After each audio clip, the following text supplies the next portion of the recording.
everybody, and welcome to Pawnee, Illinois. As we get ready, it's semifinal Saturday here on TSSR Game Time Live, brought to you by MDH, a trip to the state championship game on the line. My name's Wyatt Reed, joined by Chris Frankhauser here this evening, and we are ready to go here as we've got a matchup that I think a lot of people have been kind of circling once we got the brackets. This would kind of be where things would end up here on semifinal Saturday, Chris, and we're excited, just about as excited as everybody else here in the stadium. Yes, sir, Wyatt. It's I posted on Facebook a little earlier. This should be a dandy today. This one probably even goes back before the playoff pairings were announced, probably about midway through the season with both of these squads putting up the wins that they were and defending state champions with a shot to make back-to-back trips to Monmouth, and the Pawnee Indians looking for a return trip. It's been quite a few years since I think Pawnee's been at state, and they're looking to punch a ticket to take on the Missiles of Milledgeville. Yeah, that's right. Milledgeville waiting the winner of this one as they were able to knock off the 2-seed at Polo earlier here this afternoon, which you saw here on TSSR.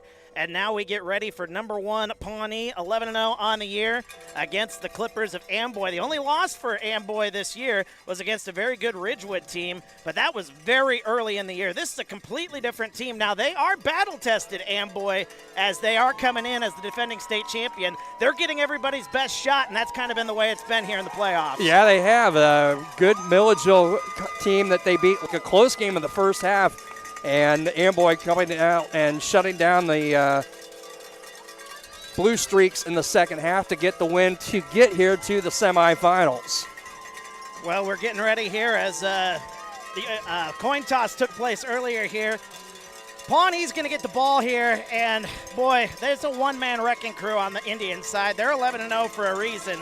It is one man, and that is Carson Ward. Put up almost 500 yards last week almost? 490 and 7 touchdowns for the Pawnee Indians. And, yeah, when you talk the Indians, that for Amboy has got to be priority one to stop for the Indians for the Amboy defense. But then you look at the Amboy side. Amboy's got some depth. It can kind of go 1, 2, 3, maybe even 4 deep at the running back position. And then they've doing a little more throwing than maybe the folks on the Pawnee side. So that might be able to open up the playbook here a little bit more. Eddie Jones, very capable quarterback, as we've seen over the last 3 weeks. I've had Amboy the last 3 weeks, and Jones, a very capable quarterback. And on through the air, it's Caleb Llanos is the man to look for, number 36 for the Indians. But you're right, White. Jones is a good runner. You've got 4 running backs that are so balanced. McKendry, Fry, Leffelman, and Klein all capable of busting one for the Clippers. That's right. We're getting ready for the national anthem, so we'll take a quick break. When we come back, we'll get ready for kickoff here from Pawnee, Illinois, here on TSSR Game Time Live, brought to you by MDH. At Western Illinois University, Leathernecks don't just blend in. Our purple stands out. Our students are innovative, creative, and resilient. At WIU, there's limitless potential, with campuses in Macomb, the Quad Cities, and online. Visit wiu.edu/potential to become a Leatherneck and get an education that stands out.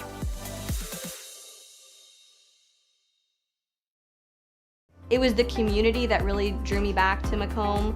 I'm from a small community, I'm from a farm family, and ultimately I always wanted to practice in a place like that, and I felt that I had the ability to connect to people who with a similar background from me, and the fact that the staff members at the hospital and the support, all the support staff at the hospital was also focused with the goal of patient care. It felt like it just all came hammered at home for me.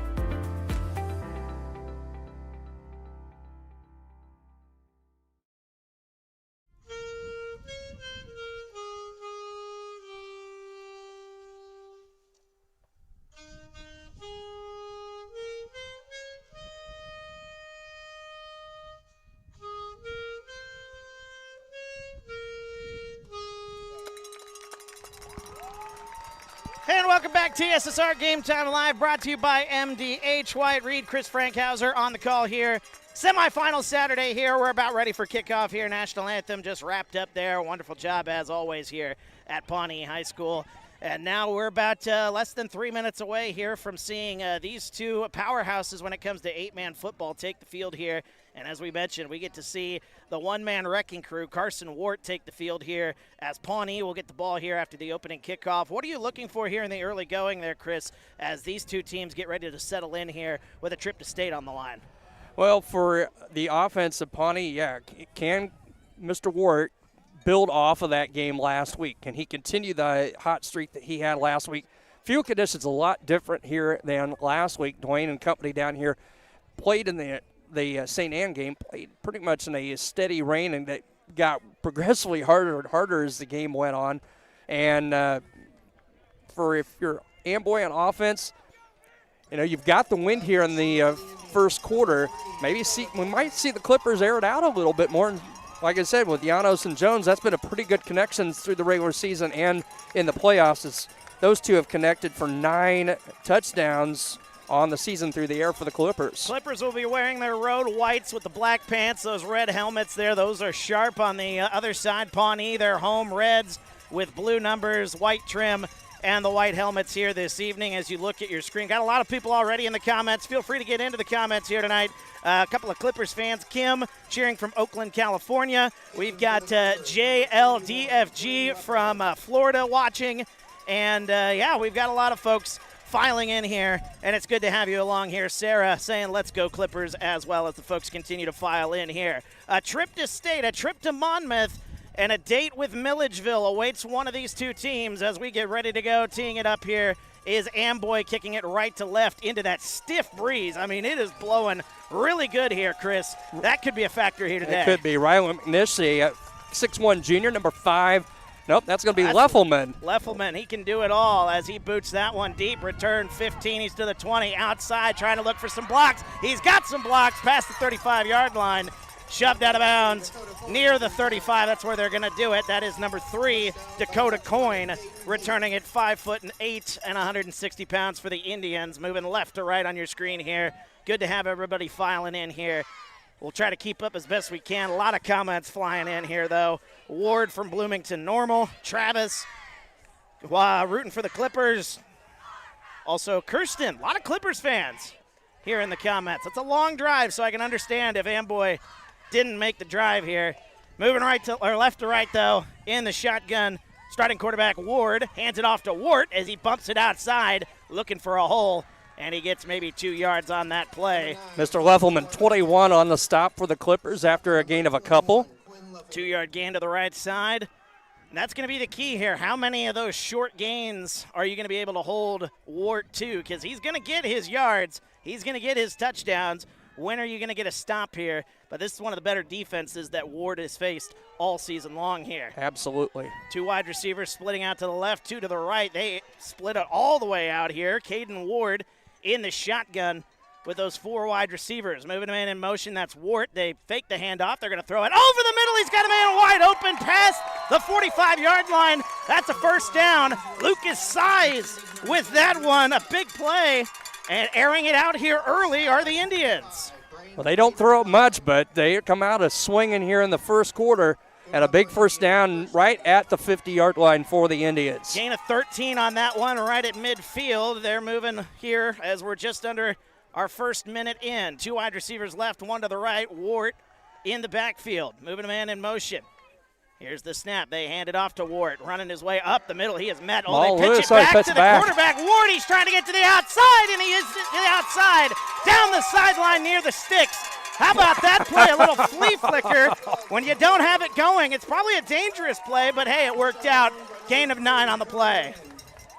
They're marking him out after only a gain of about 4 or 5, but heads up play there. I don't know if that was the way it was drawn up, but Carson Wart throwing it back to Ward, and Ward's going to take what was a negative play into a positive play in a second and about 7. Second down and 7 upcoming. Ball at the 47-yard line. On the plus side of the field are the Indians. 11-0 this season. Amboy 10-1. They move another man in motion. Here's the snap, little pop pass. They get it to the outside. Oh, and they had that one sniffed out really well, getting into the backfield. What a nice play there by Ed Fry. He's a running back on the offensive side. Shows off his speed back to the original line of scrimmage, a 3-yard loss. Also 36, Caleb Llanos in there on the stop for the Clippers. And they're going to move it back whilst back almost to the line of scrimmage, or at the line of scrimmage on this set of downs. 3rd and 10 for the Indians. That does go as a forward pass. A 3-yard loss for Dakota Coyne. And now it'll be 3rd down and 10, ball at midfield here. Big play here in the opening drive. One wide receiver left. Wart in the backfield with Ward. They take the snap, they hand it off, getting it right side, stuffed up, tries to bump it outside, hanging on to the football. He's going to be near the 45-yard line, gain of 5. And now decision time. They only give him 4 on that play, so it'll be 4th down and 6. As Amboy making sure Wart does not break it early here in the early going. Llanos again on the stop for the Clippers, number 36. A lot of Amboy fans here in the comments. Aaron, Sandy, Spring. Mary in for Pawnee here this evening. Dangerous, but also a smart play, says Ward. 2 wide receivers left, 1 wide receiver right. 9:53 to go here. 4th down and 6, ball at the 46-yard line. Takes the snap, fakes, he looked for his receiver, they hand it off to Ward, he runs his way, and he's going to be stopped at the 45-yard line. That play looked like it was out of sorts from the start as the quarterback, Caden Ward, turned around. His receiver was on the wrong, or his running back was on the wrong side. That was most likely not the play, but a 1-yard gain. It's a turnover on down. Amboy will take over. I wasn't sure if that was supposed to, like you said, White. Little misdirection. I don't know if that was a plan, but out of sorts, and the Clippers going to hit the field 1st and 10 after the turnover on downs.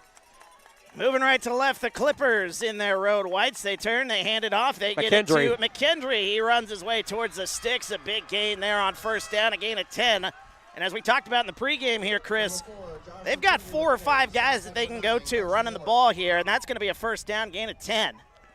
Yeah, nobody really blown away stat-wise through the first 2 playoff games for the Clippers, but it's been a balanced squad again with that 4-headed monster, McKendry, Fry, Leffelman, and Klein. 18 touchdowns on the regular season for McKendry. I formation again. They turn, they hand it off. This one going left side, Klein. Shaking some tacklers. It's Klein as he runs his way past the 40-yard line. It's going to be a good gain of 7 on that play to Klein, Braden Klein.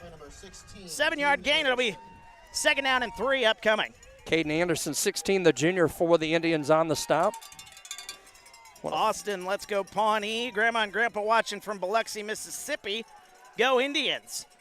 Rooting for number 52 on the Indian side. That's Caden Watts. Bunch set here.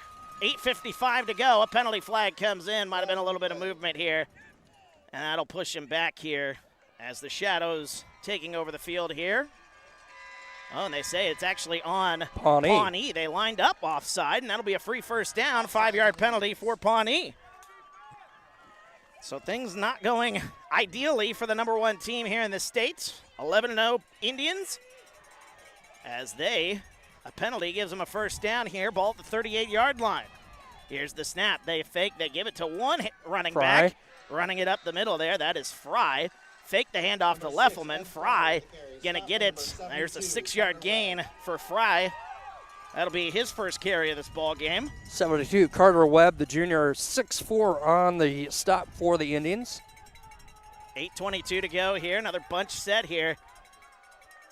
Who in the world will they give it to here? That's the beauty of this Amboy offense. They hand it to Leffelman. Breaks the tackle. He is past the 25-yard line. He's gonna have enough for the 1st down. Give him 7 yards there. That'll move it to the 24-yard line. And now it'll be set up with a 1st down with the ball at the 23. Fulton and Watts. Caden Watts on the stop for the Indians. 7-yard gain there for Leffelman, his first carry. Bunch set again.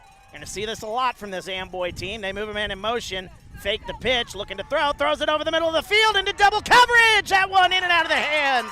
As that one looking for Caleb Llanos, the tight end, 5'11", 140 off of his fingertips there. That'll set up 2nd down. That play we've seen a bunch of times here in the playoffs for the Clippers. Successful most of those times, just off the fingertips of Llanos. Good throw, I thought, by Jones, putting it right on the money. Don't see him drop too many of those. Llanos with 9 touchdown receptions on the regular season. As running back in I formation, 7:48 to go here, opening quarter. Taking the handoff, or handing it off. Running it Fry. left side is Fry, as a penalty flag comes in very late on that one. After a 5-yard gain, but a hold is going to be called. And that'll push the Clippers back here. We'll set up 2nd down and long. So both teams with some penalty issues here in the early going. That is a hold. They'll mark that off 10 yards. Amboy's first penalty of this ball game. And here we are, set up 2nd down and 20. 7:43 to go. Folks still continuing to file in. Here in the comments, Austin, let's go Pawnee. Here's the snap, get it to Leffelman. Right side, he gets about 2, maybe 3 on that one. Gonna get him up to the 20 or the 35-yard, or no, that's the 25-yard line. That's actually the 30-yard line. Scoreboard off to my right is a little off. Jaden Amako on the stop for the Indians. Who'd I say got the handoff on that? That one? was Leffelman. Leffelman, okay. Making sure here. So many guys you got to remember on this Amboy team here. I formation. Leffelman is the up back.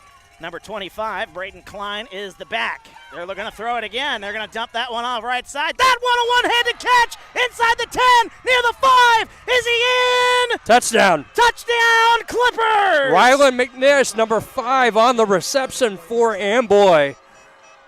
How about that from 30 yards out? And the Clippers are on the board here in the state semifinal. That is a beautiful pass. Nice touch on that pass. Getting that one to McNinch. And the Clippers on the board here. 6-0. I formation going for the 2. McKendry is the back. As I formation once again here. Jones, the quarterback. Here's the snap. They hand it off, running his way right side and into the end zone. It's Josh McKendry for the 2-point try, and the Clippers have an 8-0 lead here in the semifinal. 6:58 to go. We're back after this. TSSR Game Time Live brought to you by MDH. When I walk in and talk to my patients, I like my patients first and foremost to feel comfortable. I like to keep it real with them. I like them to know that I'm there to listen to them and to help them understand some of the processes that they may be going through. The most rewarding aspect that I feel with caring for patients is when those patients come back in and they tell me how much better they feel for something that I have helped them accomplish in their healthcare.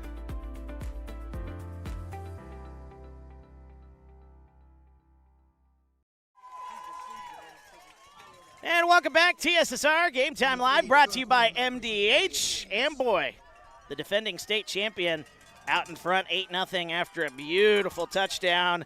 A 30-yard touchdown pass to Rylan McNinch. A little one-handed snag for McNinch, showing great concentration.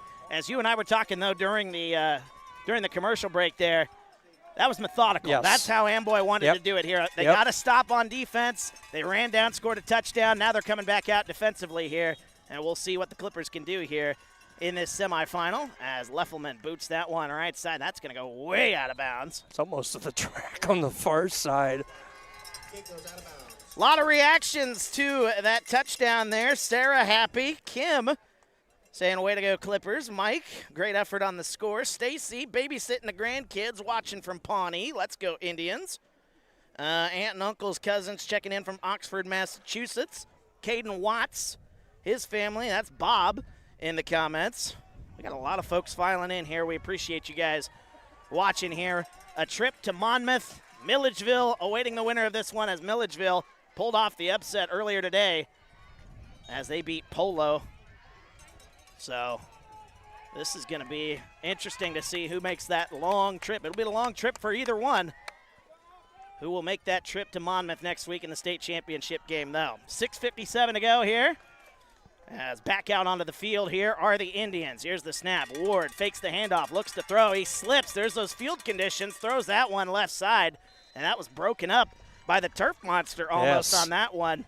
I mean, we talked about it. This place took a lot of rain during the week, and it showed on that play right there. He was slipping as he dropped back to make that pass. Yeah, he created quite a divot as we heard watching the game last week, but about the middle of the field from about the 40 all the way to the end zone on both ends, you can tell still, even though we haven't had any rain since then, how soggy the field was last week, and yeah, definitely still has some soft spots in the middle of the field on both ends.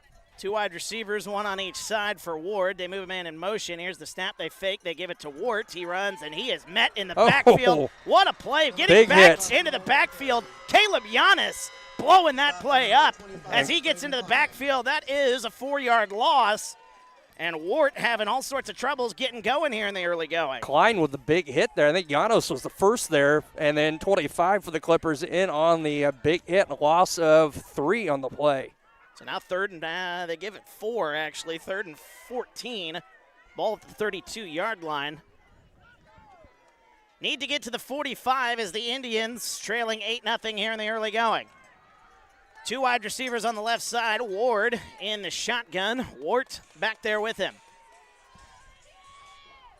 As they move Wart in motion, here's the snap. Steps back. Ward, pressure comes. He rolls out. He's still looking. He's going to run it past the original line of scrimmage, but not much more than that.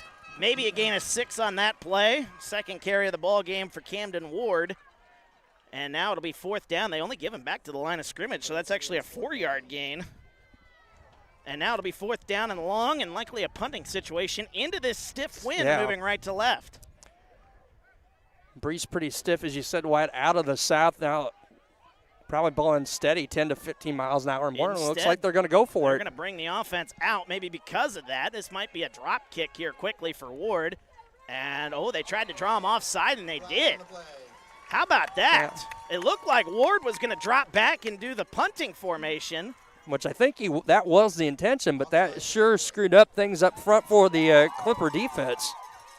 So now a 4th and 5. I wonder, you still most likely want to punt this one here, but maybe you try that again. Possibly. At least show it. Twice. Two wide receivers right, one to the left. Klein back for the Clippers. And we'll see if the Indians do try this again. Yep, there they go. They're going to step him back a couple of steps. Oh, and he's going to go for it. Nope. Oh, that one's blocked by the Clippers. Running back to get it are the Indians, but that is inside the 20-yard line. I think it was 83 Evan Flanagan, the big man for the Clippers on the block. Riley McElroy falls on it. Inside the 20-yard line to the 15, a block punt. Special teams making an impact here for the Clippers, the defending state champions. Well, that's kind of maybe a risk on that play, Wyatt. It's dropping back like that and then stepping forward like we were talking in warm-ups, like the Australian rules football kick, and it's blocked, and the Clippers with great field possession here to start the second possession. Running it left side, one man to beat. He's taken down near the 10-yard line. A good carry there for Josh McKendry as he gains 4 to about the 11-yard line. Second down upcoming here. 5:34 to go here in this first quarter. Ethan Fulton, number 2 on the stop for the Indians. 8-0 Clippers. I formation once again. Jones takes, hands it off, runs it right side. That is Welch as he goes, cuts back, Klein. Still on his feet, near the end zone. Is he in? He is! Touchdown, Braden Klein! What a play for Braden Klein, that kind of effort. The defending state champions up big here in the early going. How about that effort by Klein? Not to be denied on that play. 12 yards on the play?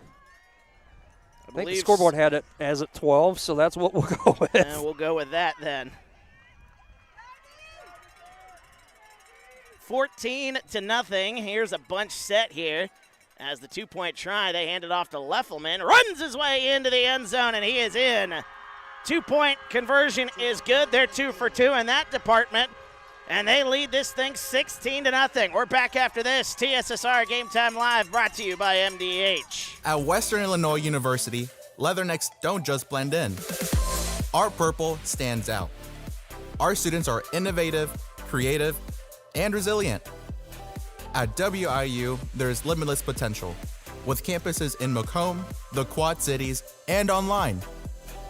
Visit wiu.edu/potential to become a leatherneck and get an education that stands out.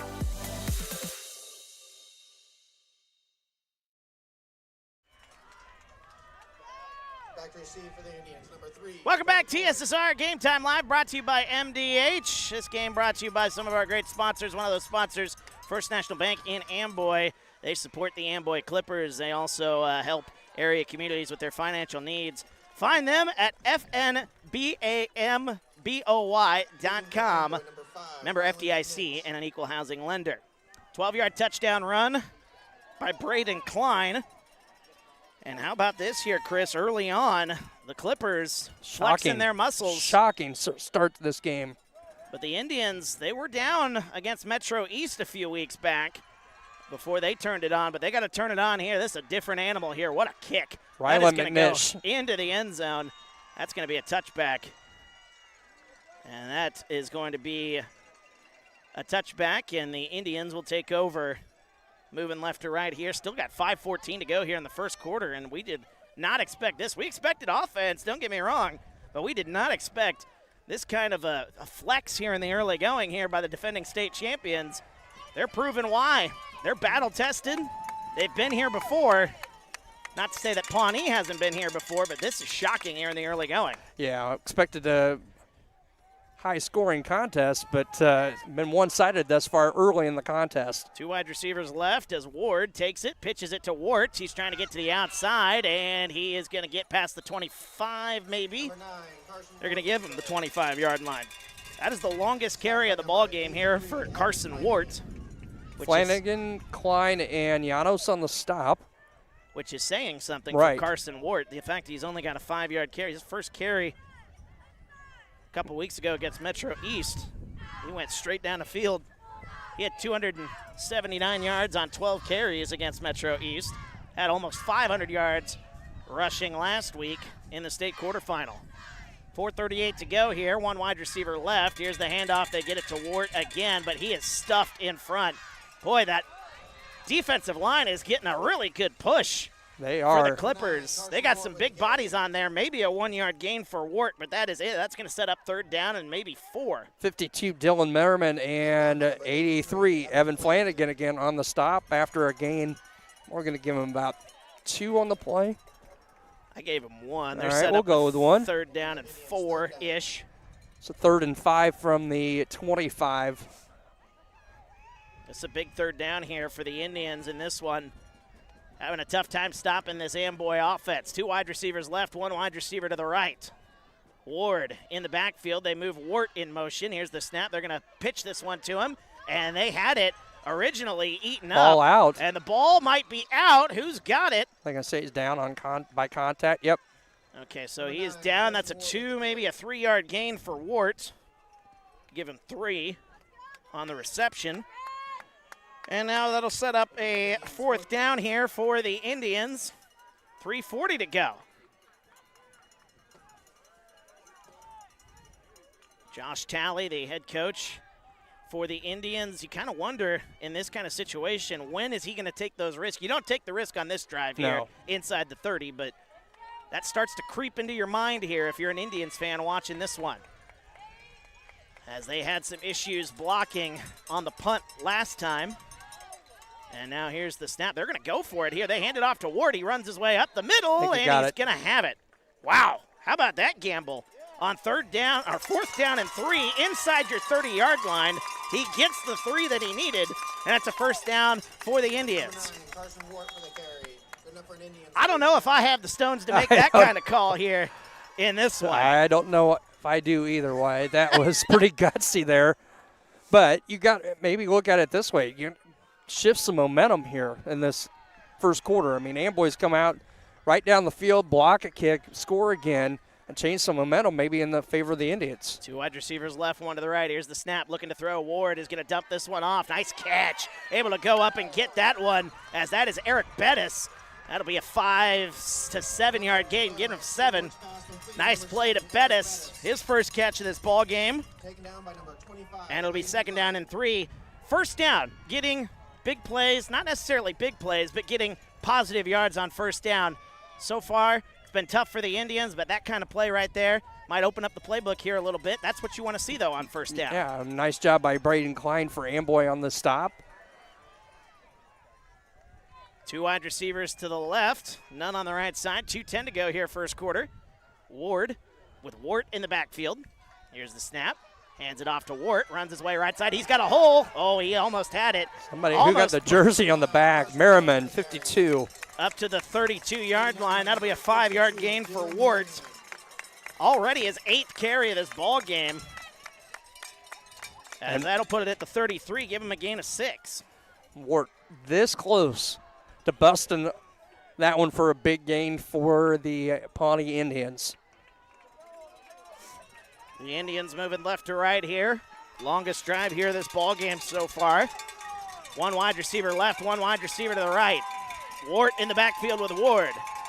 Crowd comes alive, 1st and 10, moving a man in motion. Here's the snap, they fake the handoff, they give it to Wart, he cuts back. And that one, baby, back to the line of scrimmage, but that is it. You and I were talking on the way here, which was a good journey for the both of us. A little trip down here. You and I were talking about the field conditions here and how that might affect Wart. You know, Wart likes to cut back, do that, put that foot down, plant foot, and then kind of juke his way. It's kind of hard when the field is in the condition that it's in here to do that if you're running up the middle. Yeah, definitely is going to affect things, I think, a little bit here today. Like I said, we haven't had any rain, but they had quite a bit of rain down here on last Saturday. And as we said earlier, the field still shows some signs of that. Two wide receivers left, none on the right side. Ward, under a minute to go here, first quarter. Here's the snap. They hand it off to Ward. He is blown up on that one. And that is Leffelman getting into the backfield. What a play by Quinn Leffelman. And that'll be a 3-yard loss. That'll be a big 3rd down here. 33 seconds to go. That might be the last play of this quarter. How about Quinn Leffelman? Made a big impact last week in their quarterfinal matchup against St. Anne.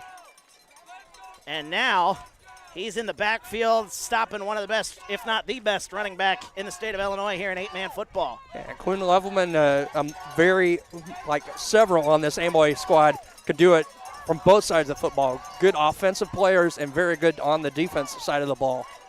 We'll take a break as this one at the end of one quarter. We're back after this. TSSR Game Time Live brought to you by MDH. At Western Illinois University, Leathernecks don't just blend in. Our purple stands out. Our students are innovative, creative, and resilient. At WIU, there's limitless potential, with campuses in Macomb, the Quad Cities, and online. Visit wiu.edu/potential to become a Leatherneck and get an education that stands out.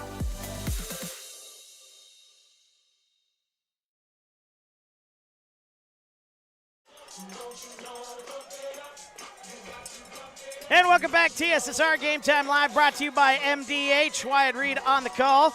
Chris Frankhauser joining me here by my side. Second quarter of action about to get underway here as the crowd, boy, they are having fun here. These guys know how to party here in Pawnee. They do. Despite their team being down 16-0 here, as the Indians with their longest drive, but they're in a pickle here. 3rd down and 12. Ball at the 41-yard line, moving right to left now after the quarter break. Steps back. Ward looks to throw. Pressure comes. Throws that one deep left side. And that one is intercepted. Intercepted by the quarterback, Eddie Jones. What a play by the Clipper defense. And they'll take over, moving left to right at the 30-yard line. What I just say before going into the quarter break, good players on both sides of the ball. Jump ball there. And Jones coming up with the pick for the Clippers. And they'll have it 1st and 10. At their own 31-yard line to start second quarter action here. 11:52 to go here after the interception. Folks commenting earlier, Ward says he couldn't blame the Indians for taking risks here in the early going, but that might have been a risk too much there. They pitch it. Met in the backfield is Josh McKendry. That is going to be a massive loss. And that's kind of the momentum that this Pawnee team is looking for here. You can hear the crowd trying to get behind them here. After a big loss on 1st down. That's a 5-yard loss, and now they'll set up 2nd down and 15. 45, Jaden Adamako on the stop for the Indians. Who had that one on the carry, by the way? I think it was Klein. It was Klein, okay. 5-yard loss. So many different guys touch the ball here for Amboy. It's easy to get confused. They run it left side. That's there Fry. Goes Fry. He's back to the original line of scrimmage. Late penalty flag comes in, however, as that'll get him back the 6 yards they needed to get back to the sticks, a couple more, maybe an 8-yard carry. We'll see what the call is. It's a late holding call. That was right at the end of the play. Maybe he couldn't get it out of his shorts, whatever the case may be. That'll be a big loss there, and now the Clippers are set really behind the sticks here as we're just underway here, second quarter. Second at about 20. Barron says Pawnee better watch out, or this can get away from him quick, as Amboy is indeed a great team. 4 receivers set. 3 wide receivers right, 1 to the left. Here's the snap. They're going to, little screen play. That one caught. Big run, big hole. There goes Llanos, and he's got nobody in front of him. To the 20, 15, 10, touchdown Clippers. Caleb Llanos from a long way away, 78 yards. And the Clippers are pouring it on early here in the state semifinal. Wow. Wow. 78-yard touchdown for Caleb Llanos. And look at that play, Wyatt. The 2 other wide receivers doing a great job of blocking there. Excellent for Llanos. Blocking. Yes, indeed. Those blockers. And Amboy up 22-0 here first half. I formation for the 2-point try. They turn, they hand it off, they get it. Running it up the middle is Klein. He's going to be about a half a yard shy for the first time today. They are turned away on a 2-point try. But we've got a big touchdown for the Clippers. They lead it 22-0. Pawnee needs an answer. We're back after this. TSSR Game Time Live brought to you by MDH. There's been a lot of rewarding parts working at McDonough District Hospital. I've had patients come to me that maybe have not had care in the community, care available. So with the addition of nurse practitioners lately, we've been able to add more care, and that's very rewarding to me. My hope is that when the patients leave at the end of an appointment, they leave and they definitely feel like they've been listened to, and they feel like their needs have been met, their cares have been met, and that they're going to get the proper treatment that they deserve from me as a provider. Welcome back, TSSR Game Time Live, brought to you by MDH. Wyatt Reed on the call. Chris Frankhauser joining me here. What a stunner here. This crowd, this Pawnee crowd, really stunned. You look around the field here, and people can't believe it. We can't believe it. I'm stunned. I'm stunned sitting up here.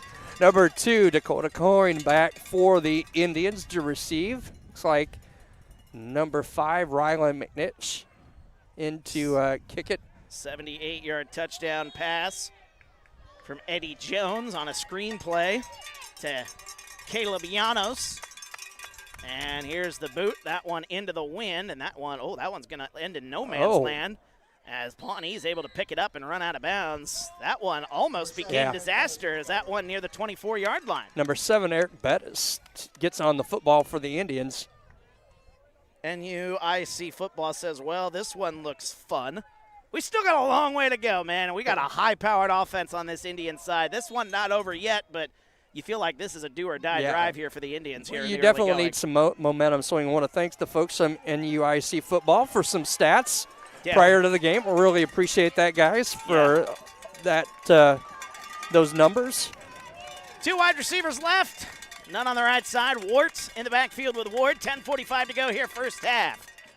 In the shotgun, takes it, hands it off, or fakes the handoff, dumps it off right side. There's Ward. He's got one man to beat. Tries to shake the tackler. Nice play in the open field there by Braden Klein, and a late penalty flag comes in. That's a gain of 7, maybe 8 on that play to Wart. Using him out of the backfield a little bit more here in this ball game. Definitely. And we'll see what the penalty flag is here after a 7-yard gain. Don't want to say anything for certain yet, because this play may or may not count. It's a personal foul on the offense. So that 7-yard play is going to count, but it's going to be a penalty after that. Wonder if they're calling that on Wart. I wonder if something was said or a late shove as he was being pushed out of bounds by Braden Klein, who made a nice open field play on that one. That's going to push them way back, and they're actually pushing that back from the original line of scrimmage, so that play doesn't, in fact, count for Amboy. My apologies there, Chris. I thought that one was going to count. That's all right. We're both making changes Scribble on our marks. stat sheets. That's a 15-yard bump back. They've got, well, it's actually a 10 because I think they did it spot foul. So it's second down and 20. Scoreboard says 25, but you look at the field. They got to get to the 35-yard line. That's 20 yards needed. And a penalty flag, it's going to be back even further. False start. Now it'll be second and 25. And here on the near side, I believe that was. Is that the tight end position? I think so. I didn't catch the number. Is that number 18 maybe for Coy Clark? I think he was out there on the field here in the tight end spot. Even though he's a quarterback, he's a big option for them there, 6'2", 205. And, yeah, that's the one jogging off there, number 18. And he was the one that jumped on that play. Now he gets sent back. Ball's at the 10-yard line. They need to get to the 35. It's second down and 25, despite what the scoreboard says here. It's second down and 25. To the left, none on the right. Here's the snap. Ward looks to throw. Pressure comes. Still looking. Dumps that one off. There's Ward. He's got a wide open field. Cuts back. He's near the 30, He's got 35. the first down. Still on his feet. What a play by Cameron Wart. And just when the Indians needed it, he's up to the 40-yard line, a gain of 30 for Cameron Wart. Not only for Ward, but how about the wherewithal of Caden Ward to be able to dump that pass off, because he had some pressure coming from the backside, saw the man open, and that might be a play that Pawnee desperately needed here as they were back way behind the sticks now. First and 10 from their own 40. One wide receiver now to the right as the Indians moving right to left, coming up on 10 minutes to go here in the first half. Handed off to Wart. Cuts his way outside. Now he tries to cut back, and he spins away from some tackles. And what could have been a negative play ends up being a 4-yard gain for Carson Wart. Taken down by number 52, Dylan. His longest carry of this ball game has been 6 yards, which is very shocking when you look at the track record of Cameron Wart for this Pawnee Indians team. 52, Dylan Merriman on the stop for the Clippers. But you see Wart on that play still struggling with the footing. Of course, he tries to cut back, but only so much you can do when the field's in this kind of condition. 3 wide receivers right, 1 on the left side. 9:20 to go here, first half. Ward steps back, pumps, throws, right side. That one sniffed out, and that one, big loss on that play for the Indians. It's Carson Wart. That'll be a 4-yard loss, losing the yardage that he had. And now that'll be third down and long. They give him forward progress, so only a 2-yard loss. I don't know how they gave him forward progress, but they did. It's 3rd and 8. That was Merriman again on the stop, 52. He sniffed that play out right from the start. That one at the 42-yard line, so now it'll be third down and long. 3rd and 8. 8:45 to go here, first half. Indians trailing 22-0. 2 wide receivers right. Wart in the backfield with Ward. Here's the snap. They hand it off to Wart. He runs his way right side. He's got some room. And there he goes. He's past the 45-yard line. Big play there for Carson Wart as he runs his way past midfield. See where they mark him, 43-yard line. 15-yard gain by Carson Wart. Stop by number 2, Eddie Jones. I've got everybody trying to correct me here. Try to say Wart and Ward. So if it sounds like I'm saying one, I'm saying the right one, I promise you. It's Carson Wart. Indians in the Clipper territory for the first time. The English police are coming after me here when they have a quarterback and a running back that have very similar names. 2 wide receiver right, none on the left side. Ward hands it up, fakes the handoff, steps back, looks to throw, dumps that one off, and just getting rid of that one in the vicinity of Wart. That'll be incomplete pass, second down and 10 upcoming. 8:19 to go here, first half. This is the most promising drive here for the Indians, which didn't start out that way. This one was pushed all the way back to the 10-yard line with penalties, set up with a 2nd and 25. But Carson Wart is doing the best that he can so far. And they're up to the 43-yard line on the plus side of the field here. 1 wide receiver right, 2 wide receivers left. Ward is saying they need to cover Wart better in the comments. 2 wide receivers left, 1 to the right. Ward in the backfield, actually gives the handoff this time to Wart, runs his way up the middle. That's going to be a good gain there. 2nd down and 10. They're going to get him up to near the 40 or 35. Give him 7 yards on that one. And now it'll be 3rd down and about 4, maybe 3, as we're under 8 minutes to go here, first half. Caleb Viano's 36 on the stop for the Clippers. Indians in desperate need of a touchdown here on this drive. Trailing 22-0. As no receivers here. This is a bunch set. Ward in the backfield. They're going to pitch it to Wart, left side. Cuts back, 35. Still on his feet. Off. There he goes. He's gone. Carson Ward down the sideline. Oh. Shoved out of bounds at the 2-yard line. How in the world did he get away from that one? Carson Ward out at the 1. You can only contain him for so long before he makes the big play on that one. Cody Wynn, I believe, number 3 on the touchdown saving tackle for the Clippers. 37 yards. That one was at the 38. 37 yards for Carson Wart. And they're set up 1st and goal at the 1-yard line. This crowd comes to life here for a little bit here. The job is not done, though. 1 wide receiver right. Ward in the shotgun. Takes it. Hands it off. There goes Wart left side. Touchdown. Into the end zone, and he is in. Touchdown, Carson Wart from 1 yard out.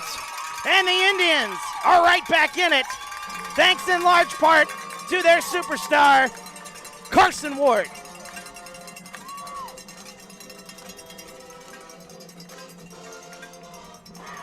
What a drive by Carson Ward. This one pushed all the way back to the 10-yard line because of penalties. They were set with a 2nd and 25. So in the end, they still end up going 90 yards into the end zone. And now a timeout is called by Pawnee after that touchdown. Timeout Indians. And we'll take it. Actually, we'll keep it here. More folks in the comments section here. Let me take a look here. Barron says Pawnee getting it going now. Go Indians. Pink grandma cheering for you. Wart bouncing off tacklers like a pinball or a bowling ball, however you want to talk about it. I mean, that touchdown, or at least that big run, that 37-yard run, it looked like he was stopped near the 30-yard line, and then he just spun away, and there he went down the sideline. One man to beat. He ended up getting pushed out of bounds at the 1-yard line. He eventually scored one play later.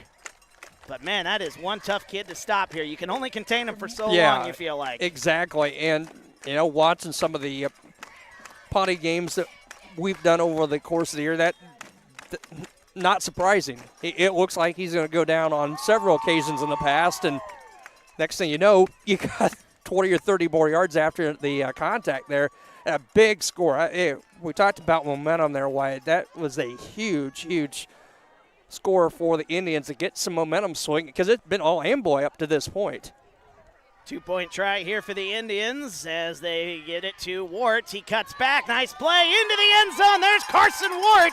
And he's got the Indians back to within 14. Carson Wart on the 2-point try.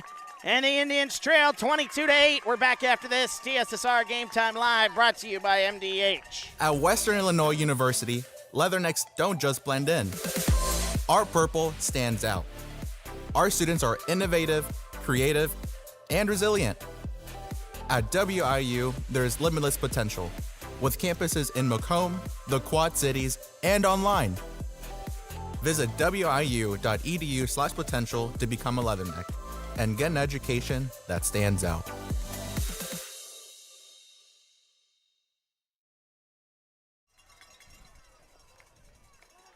Welcome back. TSSR Game Time Live brought to you by MDH.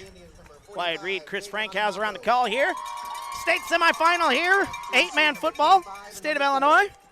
Touchdown for Pawnee. Big drive for Carson Wart. Gets the Indians on the board for the first time here today. The number 1 seed. Still in trouble, though, as that one pokes off of the Amboy Clippers. And now falling down near the 15-yard line is McKendry. That was disaster. Bounced off of his hand. Thought he had it, lost it. And now the Clippers will take over at the 15-yard line. And the Pawnee side really starting to get that momentum. That touchdown, that big play is really what opened this thing up here. And now you kind of wonder, here come the Indians potentially. Well, we knew they were going to get back in this probably at some point, and they needed it there. And now with this, hopefully a good stop out of the Pawnee defense. Here is the play. They get it right side to Fry as he is going to be taking it past the 20-yard line. 5, maybe 6 yards on that carry for Fry. His second carry, both of 6. Adamako with the stop. Crowd comes alive for Adamako. Oh, goodness. Under 7 minutes to go here. I formation. McKendry in the backfield. Leffelman the up back. They give it to McKendry, running it right side. Tries to bounce it outside as he is past the 25-yard line. And that'll be a first down. Or did the ball come out? The ball might have come out. Yep. And they're going to say it is Amboy first down. So that is nearly a dangerous play on that one. Gain of 6 on that play for McKendry. And 3 carries for 20 yards unofficially for McKendry. And the ball is set up now at the 26-yard line. Moving left to right here are the Clippers. Need a stop here if you're the Indians. I formation once again. Here's Klein in the backfield. Leffelman the up back. They turn. They hand it off to Klein. Runs his way outside. Cuts it back. He is past the 35-yard line, and he is taken down near the 40. Going to be past the line. A gain of 11 on that play for Klein. And, boy, it doesn't matter who they turn around and hand the ball off to. The Clippers are getting big plays here on the offensive side. Yeah, like I said, watching them in the last 3 weeks, you're not going to be blown away if you look at the stat lines. Nobody's up over 100 yards or even close to it, but it's just good balance out of this Clipper squad. Here's the handoff to the up back, running it Leffelman. He's got a first down, gain of 10 on that play. Quinn Leffelman with his 3rd carry. They'll just nickel and dime you to death as we've got 5:45 to go here, second quarter. And the Clippers set up near midfield. Doak and Missy watching from Burlington, Iowa. Austin getting excited. Adam excited as well. Clippers have a great running game, Ward says. That is very true. I formation. Here's the snap. They turn, hand it off, getting it left side. McKendry, and he is, a penalty flag comes in. Might have been a face mask there. That or a horse collar. I think number 3, Dakota Coyne, I believe, on the stop on the far side. Oh, and it is going to be on the offense. A hold is called. So they might have missed that face mask that you and I may have saw. So it's a holding call. Push the Clippers back. It looks like it's about the line of scrimmage, the flag thrown. Clippers coach Kenny Shrimpling's mom watching from Houston, Texas. That's Michelle. Appreciate you watching, Michelle from Houston. 39-yard line and moving left to right here, 1st and 20. 5:18 to go. They hand it off. The up back, that's Leffelman. And he is going to get some positive yards. Gain of 4 on the play for Leffelman. And that'll be setting up second down and 16. Coming up on 5 minutes to go here. This is a big drive here for the Indians, especially with the Clippers pushed back behind the sticks. You can get a stop here. Indians are going to have a chance to go down and score before half. Yeah, big for Pawnee because the Clippers will get the football, start the second half as well. That is true. Pawnee went 3 and out on their opening drive. Fakes the handoff, looking to throw Jones. The pressure comes. There's Leffelman on the reception. He's going to be stopped after a 5-yard gain. Leffelman out of the backfield. We've seen 2 touchdowns through the air for Amboy. And now 3rd down and 11 upcoming here as we're under 4.5 to go here in the first half. Ball at the 49-yard line here, back to the line of scrimmage after the penalty. So now you got the penalty yards back here, but you need a big play here. Maybe this is 2-down territory. I would think so. If you get enough on first down, at least, or on this 3rd down play. I formation, Jones takes the snap, hands it off to Leffelman. Big hole for him, trying to strip the football or the Indians. He's going to get 4, maybe 5 on the play. And that's a gain of 5. And now it'll set up fourth down. 22, Carter Webb. Leffelman with that 5-yard gain. It'll set up a big fourth down. This is fourth down of the ball game here in the early going. 3:40 to go here in the first half. 22-8, Clippers with the lead. 4th and about 4 for the Clippers at the Pawnee. Knows the football just short of the 45. BJW, let's go Indians. Carson's Uncle Bill watching from Hawaii. I formation, 4th and 4. Ball at the 45. And a whistle and a penalty flag, and the Indians have jumped. That's a free first down. A back-breaking penalty there for the Pawnee Indians. And it'll be a fresh set of downs as the Clippers still with the ball here, 3:17 to go. That is the one thing you could not have happen, and it happened, Chris. Yes. And how many times do you see that? Not just at the high school level, collegiate, pro level. Big fourth downs like that, and team picking up a first down because of offsides. I formation, they hand it off. There goes Klein jumping over men. How in the world did he get into the second level? He comes out at the 31-yard line. That is I think he leaped about 3 or 4 yards. That's a 9-yard gain for Klein. And again, like you said, nothing special, but they're nickel and diamond all the way down. 7 yards here, 11 yards here. No big plays here really for Amboy except that passing touchdown from 78 yards. I formation, here's Jones. They turn, they hand it off to Fry, and he's tripped up by his own man. But it's enough for a first down as he's tripped up near the 29-yard line. A gain of 2 on the play for Ed Fry, excuse me. 2:24 to go here, first half. Ball at the 28-yard line. I formation. Eddie Jones takes the snap, gives it to Leffelman, the up back. He drops his head way down near his lineman's ankles. Gain of 2 on the play, Quinn Leffelman. He's looking for contact, that is for sure. Leffelman, he was making some big plays last week. You may have seen.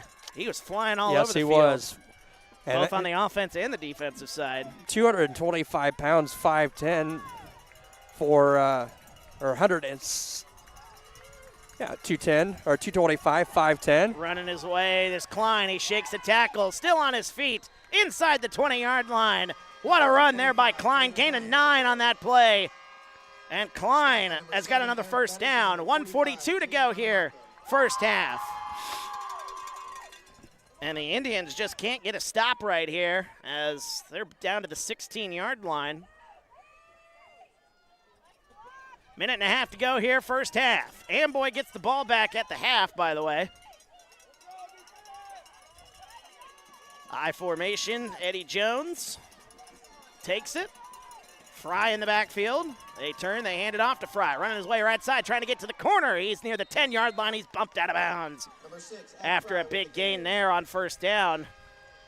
Gain of 6 on that play for Fry. Carson Wart pushes him out of bounds. Gain of 6, second down and 4. Clock stopped with 1:10 to go here in the first half.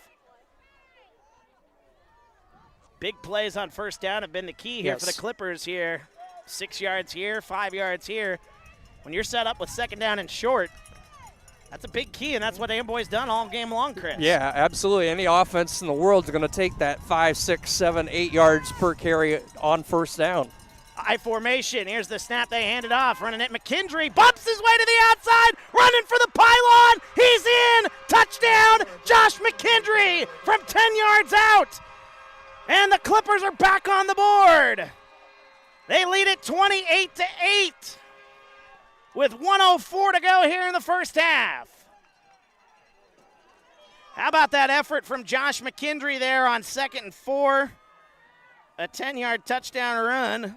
2 running touchdowns for the Clippers and 2 passing touchdowns. 2-point try here. They turn, they fake the handoff. They're going to dump this, try to throw it here. Now he's going to take it himself. Eddie Jones is into the end zone. 2-point try.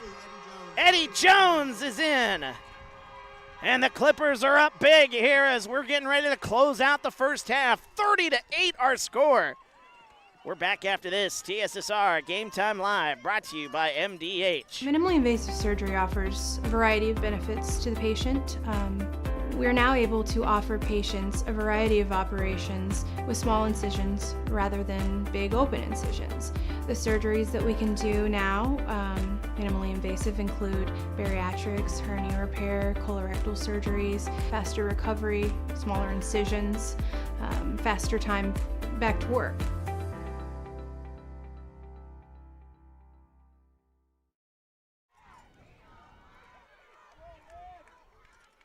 And welcome back, TSSR Game Time Live, brought to you by MDH. Wyatt Reed on the call, joined by Chris Frankhauser here on this semifinal Saturday here.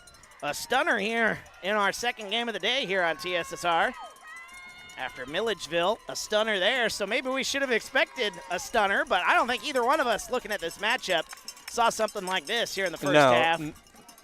1:04 to go here in the first half, a touchdown from 10 yards out by Josh McKendry, and now the Clippers will kick it deep as that one towards the sideline on the near side, returns it, 25-yard line. Number a little 40. pitch play, trying to get it. Oh, what a little trick One play man to there. beat. Here's Coyne down the sideline, and still on his feet. There he goes. That's Fulton as he's taken down inside the 20. McKendry with the touchdown, saving tackle from the backside for the Clippers. Did three different people touch that one? They originally, I thought, handed it to Dakota Coyne, and then ultimately Ethan Fulton carried that one inside the 20, set up in the red zone near the 16-yard line. Hudson Wart was the one that originally caught the Yeah. One of the upbacks caught it. Actually, I think it might have been It was number 40 for Amboy, or for Siez. Size. Lucas Size. 2 to the right, 3 to the right, 1 to the left. Under a minute to go here. Ward, a little screenplay being set up. Running now is Ward, still on his feet, runs his way outside, inside the 20, and he's taken down near the 18-yard line. A gain of 2 on that play. Fry and Llanos on the stop. 2-yard gain for Ward. They tried to set up a screen on that one. 46.1 seconds to go here. Second down and 8 upcoming. Oh, they gave that one even further. Wow. That was a lot more. Very generous spot. Looked like he might have been pushed out at the 18. They give him the 14-yard line. So that's a gain of 6. And that's good there for second down and 4. 46.1 seconds to go here as the Indians looking to answer, try to cut into this lead going into the half. 2 wide receivers left. Ward gets the handoff, fakes the handoff, dumps it off right side, has a man wide open, runs his way out of bounds as he's going to be stopped. That's Riley McElroy, number 6. The wide receiver, 6 foot, 200 pounds. His first catch on the day. And they'll set him up here with a 1st and goal. Ball is at the 8-yard line. So a gain of 7 on that play on second down and 4. Ball is at the 8-yard line. 38.7 seconds to go here, first half.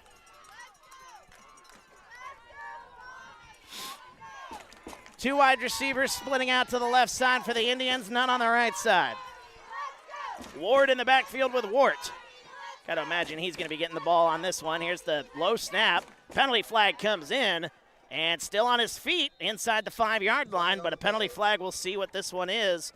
Might be illegal motion. Yep. Legal, yep. Oh, and they say, is that a sideline warning? That's a sideline warning, isn't it? It's on the defense, so that play is going to count. Okay. And the Indians going to take a timeout here with 33.9 seconds to play. 6-yard gain for Wart, by the way. They're set up with a second down and goal now. And we'll keep it here since we've got halftime upcoming here. 30-8 is our score. And, I mean, this one has just been all Clippers here from the get-go. You saw it on that first drive. Carson Ward has been having some issues getting some big plays here for Pawnee. But we saw in the last drive they may have figured something out. However, the problem is they can't get a defensive stop right now. Right.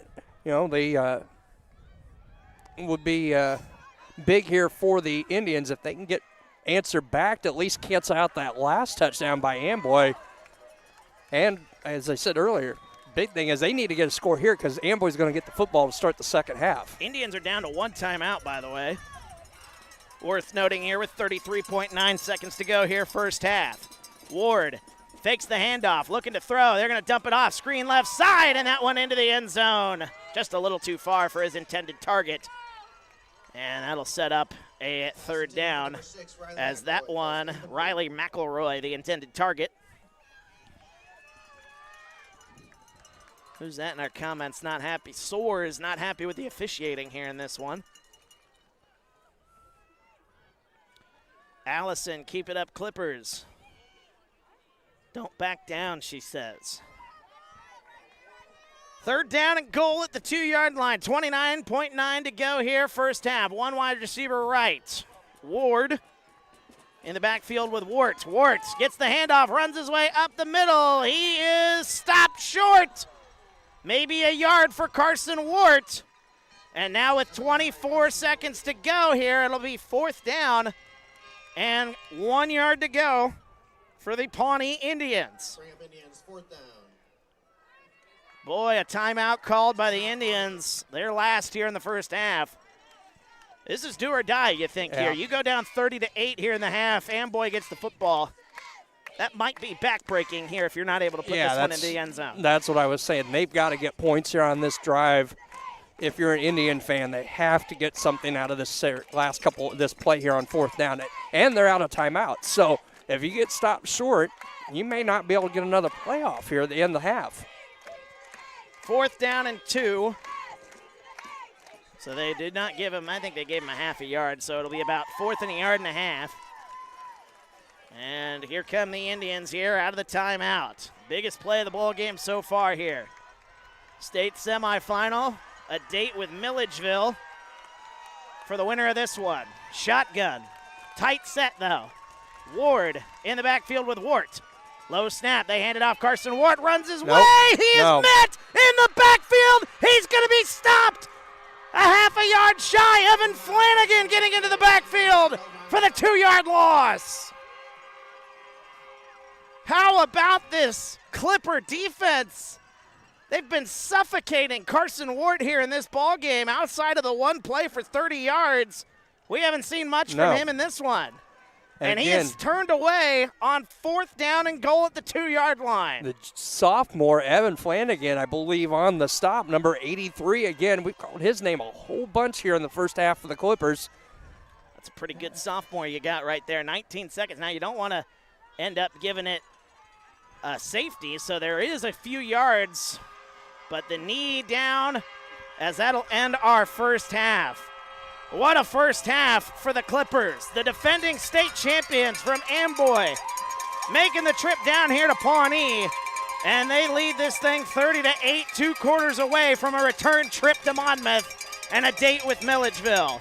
We're back after this. We'll go over our numbers, and we'll be back after this. TSSR Game Time Live, brought to you by MDH. At Western Illinois University, Leathernecks don't just blend in. Our purple stands out. Our students are innovative, creative, and resilient. At WIU, there's limitless potential, with campuses in Macomb, the Quad Cities, and online. Visit wiu.edu/potential to become a Leatherneck and get an education that stands out.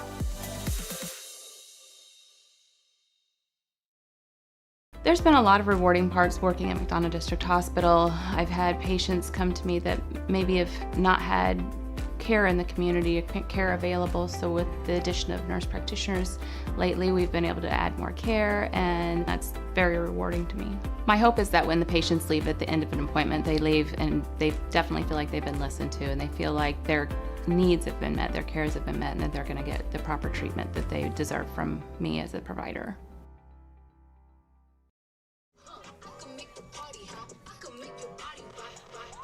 Welcome back to TSSR Game Time Live, brought to you by MDH. Wyatt Reed, Chris Frankhauser on the call here. We're at the half of the state semifinal here. The number 1 team, the Pawnee Indians, shell-shocked at this point. 30-8, they trail in this one, and coming off of a huge stop. And the comments are rolling in, reacting to that. We've got, let's see, Cindy, way to go, Amboy. What a huge stop from Allison. Soares saying Pawnee's frustrated. Adrian, what a defensive stop. Ward, way to go Clippers. Crank up the energy and the momentum here in the second half. I mean, it has been all Clippers really from the get-go. And as Ward in the comments is saying, the Clippers have adjusted to covering and stopping Carson Wart for Pawnee, and that has really been the case here so far. Frustrating at times for the Indians. You expected him to go off, and outside of one big carry here, Carson Wart has been quiet so far here in this one for the Indians. Yeah, they got things going there a little bit on that touchdown drive, but, coming off almost 500 yards last week, unofficially 18 carries for 88 yards for Carson Wart in the first half. And 37 of those came on one big play. So, I mean, things have just not gone well for Pawnee here in the early going in this one, and it started early with a good defensive play from a defensive sequence, from the Clippers, as Pawnee got the football here to start this ball game. So now you're set up with a situation, after that stop on the goal line here just before we went to half, you're looking at, Pawnee has to get a stop here on this opening drive here in the second half. Absolutely, and they kind of rounded a buzzsaw. Amboy holds the defense, holds them on a 3-and-out. They score, and then what they do, they block the punt on the second possession for the Indians, and before you blink, it's you're 7 minutes in the game and you're down 16-0 already. Yeah, I think that block punt really just kind of set the tone here, and it kind of shows the kind of team that you're dealing with here on the Amboy side. You've got a team that is coming off of a state championship run. Honestly, might have felt a little disrespected coming in here. Only one loss on the season. That was early in the year to a good Ridgewood team. And now here they are. They were the 4 seed coming into this playoff, and they've been flexing their muscles here in this one as to why they should be the team to be feared here. I mean, when you're dealing with a disrespected team here, especially a defending state champion, I mean, all hell's going to break loose. You're waking here. up a possible sleeping giant in the Amboy Clippers. But, yeah, the defense for Amboy there's no missed tackles. They're wrapping guys up here in the first half. And that's something that Amboy's kind of excelled off of from other teams is, other than that one run by Wart, they've done a really good job of wrapping up on the initial contact. Yeah, and that was broken tackles. That was a play that looked like it was going to be stopped short for only a 5-6 yard gain, and then he spun away, ran down the sideline. So, you bring up a good point there. Good tackling, but the defensive pressure, those guys up front, they've been getting good penetration. Every time Carson gets the ball, and, that's just the way Pawnee is. They run the shotgun, but when you turn and hand the ball off to Carson Wart 5 yards behind the line of scrimmage, and you turn and you see there's guys already pushing up, getting good penetration there within milliseconds, basically, from when that ball is snapped. Well, and that's what, there's great athletes on both sides of the ball, but that's something that, seeing Amboy the last few weeks, as I said earlier, they've got 4 or 5 guys that are, the main guys on the ground offensively, but they can play defense. Well, they play defense, but, on the offensive side as well, you look at Amboy, they've just handed it off to 4 different guys. 4 different guys have at least 4 carries or more. Right. And they're not doing anything special. They're kind of taking advantage of good field position here as well. But they haven't really done anything special here outside of the screen pass to Caleb Llanos that went for 78 yards. It's been a nickel and diming approach, and it's worked for the Clippers. Yeah, you talk about Klein with 43. I've got McKendry and Leffelman both at 30 yards, and Ed Fry was 17. So that's kind of the MO of Amboy. Certainly is, and a number of different guys getting handoffs, and outside of a couple of big pass plays, nothing special, but you don't have to be. When you're a defending state champion, just keep doing what you've been doing. And that is certainly going to work out for you here. State semifinal, 30-8 is our score as we are at the half here. What a ball game here for the Amboy Clippers. Now for Pawnee, you don't want to panic here too much. No. I mean, you're still only down 3 scores, getting ready to come out for the second half. But as we talked about earlier, just feels like there is some extra urgency, especially on this defensive drive, that they're going to have to come out and do here. That's probably what the whole discussion has been about here during this halftime. Yeah, absolutely. Why? They're going to have to And they've got to get realistically. I feel like they got to get a 3-and-out. They cannot let Amboy eat up 5, 6, 7 minutes of this first offensive possession in the second half. That's going to work in Amboy's favor. So I think if you're the Indians, you've got to come out and get a fairly quick stop, get the ball back, and try to get some things going offensively. 30-8 is our score. Big play earlier to Caleb Llanos. 12-yard touchdown for number 25, Braden Klein. A 10-yard touchdown run by Josh McKendry, as well. A 30-yard touchdown pass to Rylan McNinch. Little one-handed snag there for the Clippers tight end there. So the Clippers looking really good here. Still 2 quarters of football to play. And, just like we talked about with Amboy waking up a giant, it's only going to take a couple of plays here to wake up the giant that is this Pawnee offense absolutely. as well. So, yeah, especially when you got Mr. Wart in the backfield for the Indians. Of course, we'll have more about this. We'll take a deeper look into our numbers, and we'll talk a little bit about who is waiting for the winner of this one here. State championship game next week at Monmouth College. We're happy to bring it to you here on TSSR. We'll kind of talk a little bit about that as well. As you're watching TSSR Game Time Live, brought to you by MDH. At Western Illinois University, leathernecks don't just blend in. Our purple stands out. Our students are innovative, creative, and resilient. At WIU, there's limitless potential, with campuses in Macomb, the Quad Cities, and online. Visit wiu.edu/potential to become a leatherneck and get an education that stands out. When I walk in and talk to my patients, I like my patients first and foremost to feel comfortable. I like to keep it real with them. I like them to know that I'm there to listen to them and to help them understand some of the processes that they may be going through. The most rewarding aspect that I feel with caring for patients is when those patients come back in and they tell me how much better they feel for something that I have helped them accomplish in their healthcare.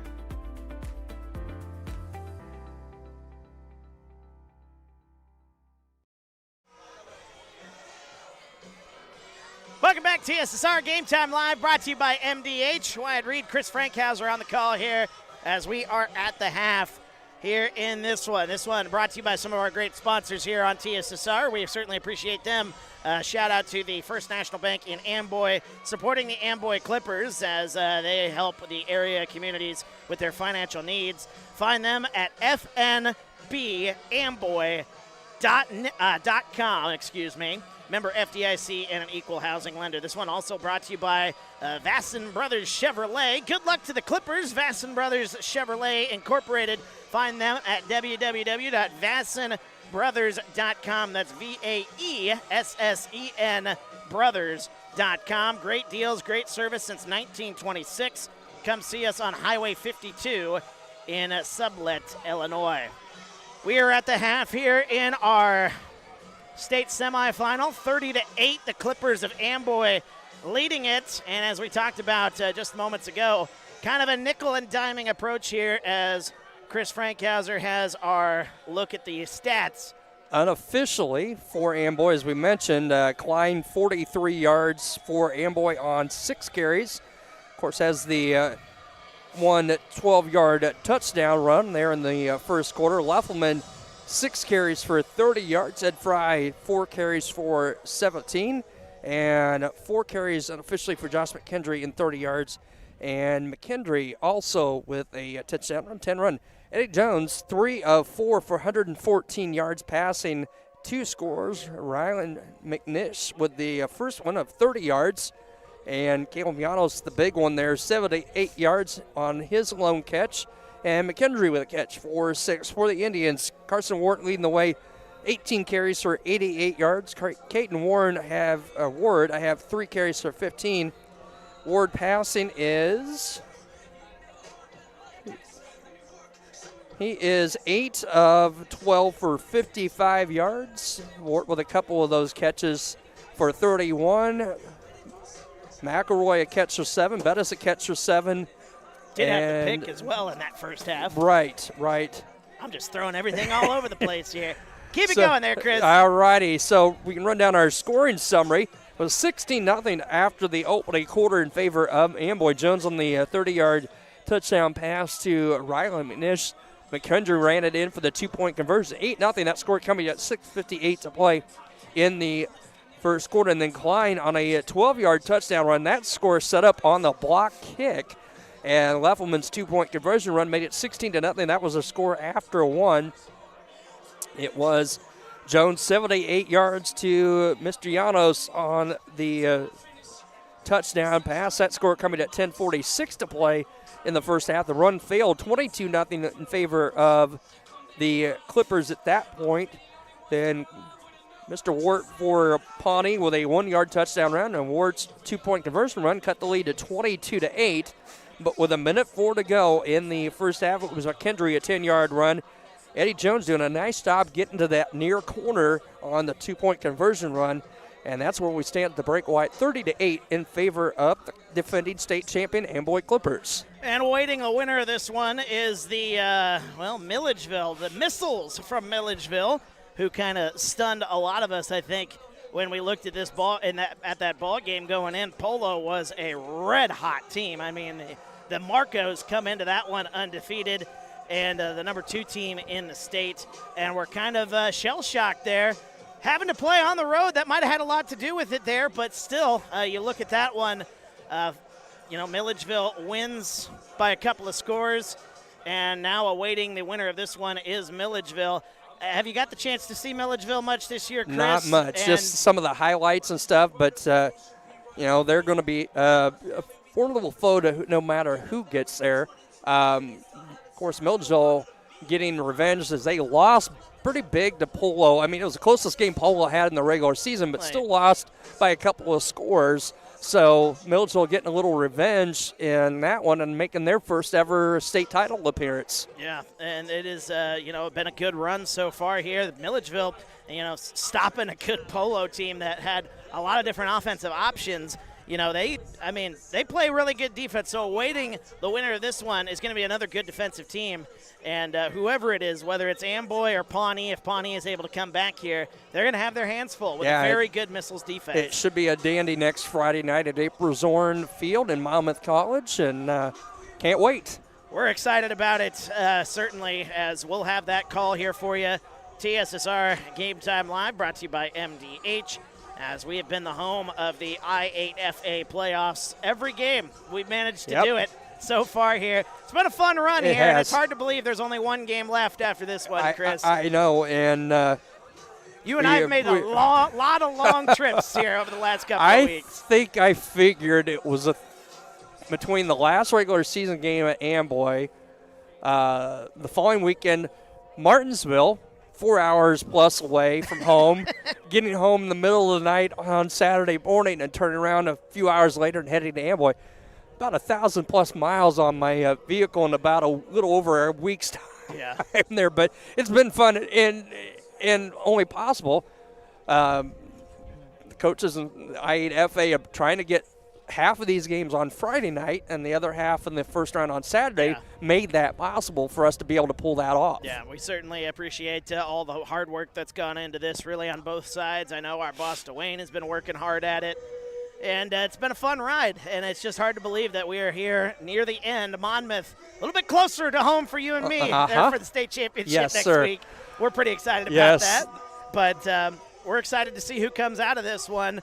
Like we said, Pawnee, not dead yet, but boy, they got to get some stops here. Well, and we saw last week, it was they got down early to St. Anne, came back, had the lead, and they came out in the second half and put the throttle down. Listening to that game, coming back from the Martinsville Amboy game, it was like video game for Pawnee in the second half. And Mr. Ward, I mean, obviously with 7 touchdowns and near 500 yards, it was a pretty dominant. I don't even think I could do that on rookie mode. I'm like Madden. I don't think I could. That is how ungodly those numbers are. Yeah, that was crazy. But yeah, definitely this Indian squad very capable of getting back into this one, and they're going to have to tighten down offensively. They've got the capability that key, I think, is going to be they've got to get some defensive stops on the Clippers, which they've not been able to do in this contest. Some more comments coming in. Jonathan, an interesting comment here, said St. Anne could have done this if it wasn't for the rain making the trip this far here. The rain certainly affecting some folks last week with that, but, field conditions, it's got a lot to do with it, obviously, but, that was an interesting take from Jonathan there in the comments. NUIC football talking about Milledgeville, who is awaiting waiting the winner of this one.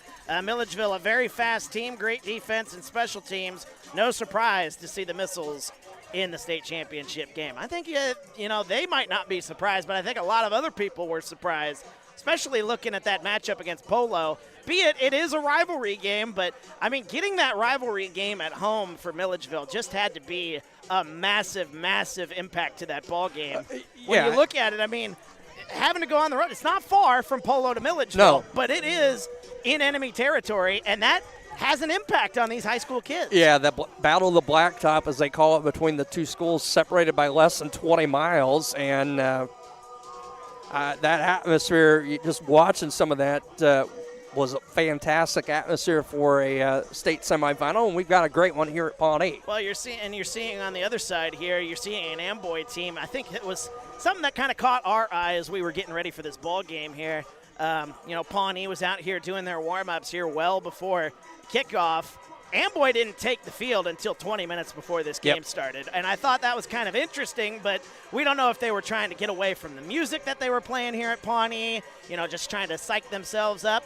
Whatever they're doing, it's working for Amboy. Well, as our cameraman Aaron was talking about, they actually went over to the baseball field, it's a little distance away from here at the football field, and kind of went through some of their pregame warm-ups and some stuff over there, kind of out of sight of the, as you said, the atmosphere, out of that, as you said, the loud music stuff, and just were able to go over there and kind of concentrate on what they wanted to do in their pregame.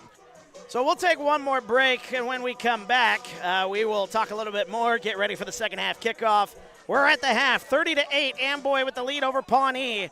We'll have the third quarter coming up next here on TSSR Game Time Live, brought to you by MDH. At Western Illinois University, Leathernecks don't just blend in. Our purple stands out. Our students are innovative, creative, and resilient. At WIU, there's limitless potential, with campuses in Macomb, the Quad Cities, and online. Visit wiu.edu/potential to become a Leatherneck and get an education that stands out.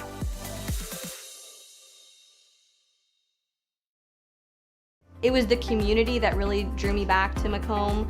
I'm from a small community, and I'm from a farm family, and ultimately I always wanted to practice in a place like that, and I felt that I had the ability to connect to people who with a similar background from me, and the fact that the staff members at the hospital and the support, all the support staff at the hospital was also focused with the goal of patient care. It felt like it just all came hammered at home for me.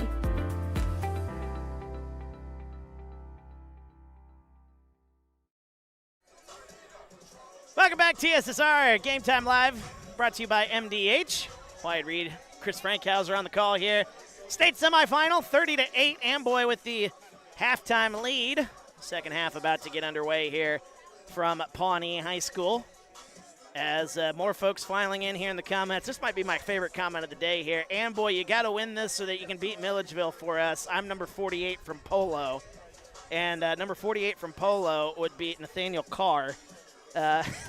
So that's from a very good Polo team. Again, very surprising to me, at least, who's seen Polo the last 2 weeks. Sure. But, Nathaniel, nothing to hang your head about. Getting to the state semifinal, keep your chin up, kid, and good things are still coming from Polo. They are well coached. That team ain't going anywhere anytime soon.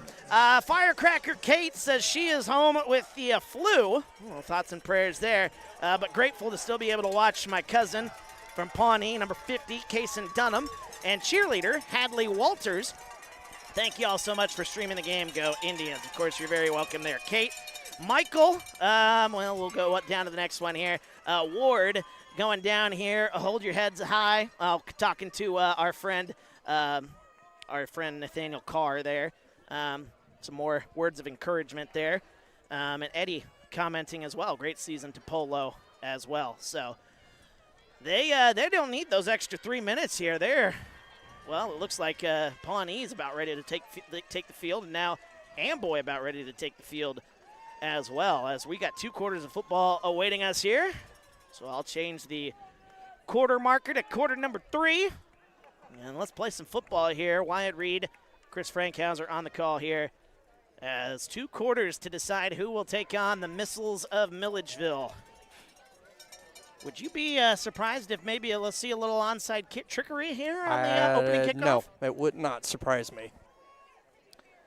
Some more folks into the comments there. Catherine, thank you for broadcasting the game. You're very welcome, Catherine. Mike, Pawnee always been a great second-half team. Let's see if they can turn it on. They're going to need to turn it on here for sure, trailing by 3 scores. A lot of football left, though, Still. And it is going to be very telling here on this opening drive. Well, I think both squads were ready. They sent Pawnee back. Officials were like, no, we're not going to start it. The officials are waiting for those extra 3 minutes. Right. They're the ones that need the 3 minutes here, apparently. So very interesting to see. I got some glow sticks there on the Amboy side. Yep. See if we can those fans, those guys drove, what, over 3 hours to get down here? A little over a 3-hour-plus drive, I believe, down here.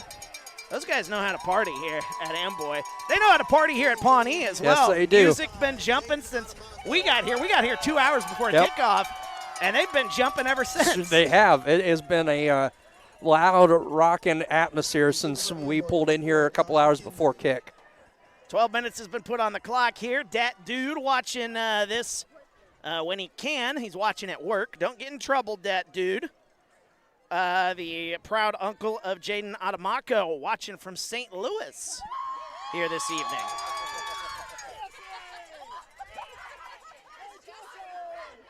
And there is number 45, Jaden Adamako, standing right there on the football. Looks like he's going to be the one to kick it off. Perfect timing there, Mojo. Like Amboy expecting something, too, as they've only got 1 man back deep. I think they were reading my mind there. Or maybe they heard me. Who knows? My voice does carry. Probably not the case, though. Not with this wind, anyway. Here's Adamako as he's going to boot this one deep, and we're back underway here, 3rd quarter, as running up for it. Getting it left side, McKendry.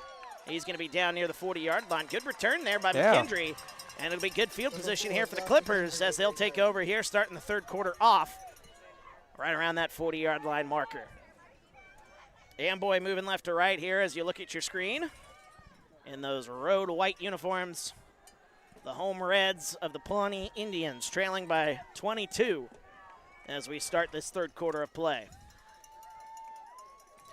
Good to have everybody along. Again, keep those comments coming. We certainly enjoy bringing this one to you, all for the fans out there. Leffelman, the up back. Jones awaiting the snap. They hand it off, getting it to Fry, and he runs into his own man. That's Ed Fry. And that will be no gain on the play, running into his own offensive lineman there. And a rare no gain. Near negative play on that one there for Amboy. It'll be 2nd down. This crowd trying to come alive here after that stop on 1st down, trying to get behind their guys. They do need a defensive stop here. Big possession on this one. Back in the backfield is Braden Klein. Leffelman the up back. Here's the snap. Penalty flag comes in, and this one is going to get stopped. We've got a false start on Amboy. And you can hear it. You can hear it in this crowd, Chris. They're doing what they can. They're trying to help out. Be 2nd down and 15. A good place to start here behind the sticks. Well, we said the defense of Pawnee has got to get a stop and do it relatively quickly here to start the 2nd half. And Amboy back in a hole, 2nd and 15. Clock moving, 11:05 to go here, 3rd quarter. Just underway. Klein still in the backfield. Jones awaiting the snap. Here's the snap. They turn, hand it off outside Klein, and he stopped. Another penalty flag comes in. This might be holding. If this is holding, what do? Do you Klein it 3rd down, or do you push him back even further? Jaden Adamako on the stop from the backside for the Indians. It's going to be a hold. I'd say move them back. Just keep moving them back. Listen to this crowd, Chris. This is the loudest we've heard the Pawnee crowd since the big run by Carson Wart in the first half. They've been sitting on their hands waiting for something. They've got something now. 2nd down and 25. They need to get to the 50. They're at the 25. I formation for the Clippers. Eddie Jones takes the snap, fakes the pitch, looking to throw. Throwing that one deep over the middle of the field. He's got Llanos. That one tipped away. Incomplete. Good coverage on the play. That one by Ethan Fulton, number 2, getting his hand on it, which was just enough because Caleb Llanos looked like he broke free for a moment.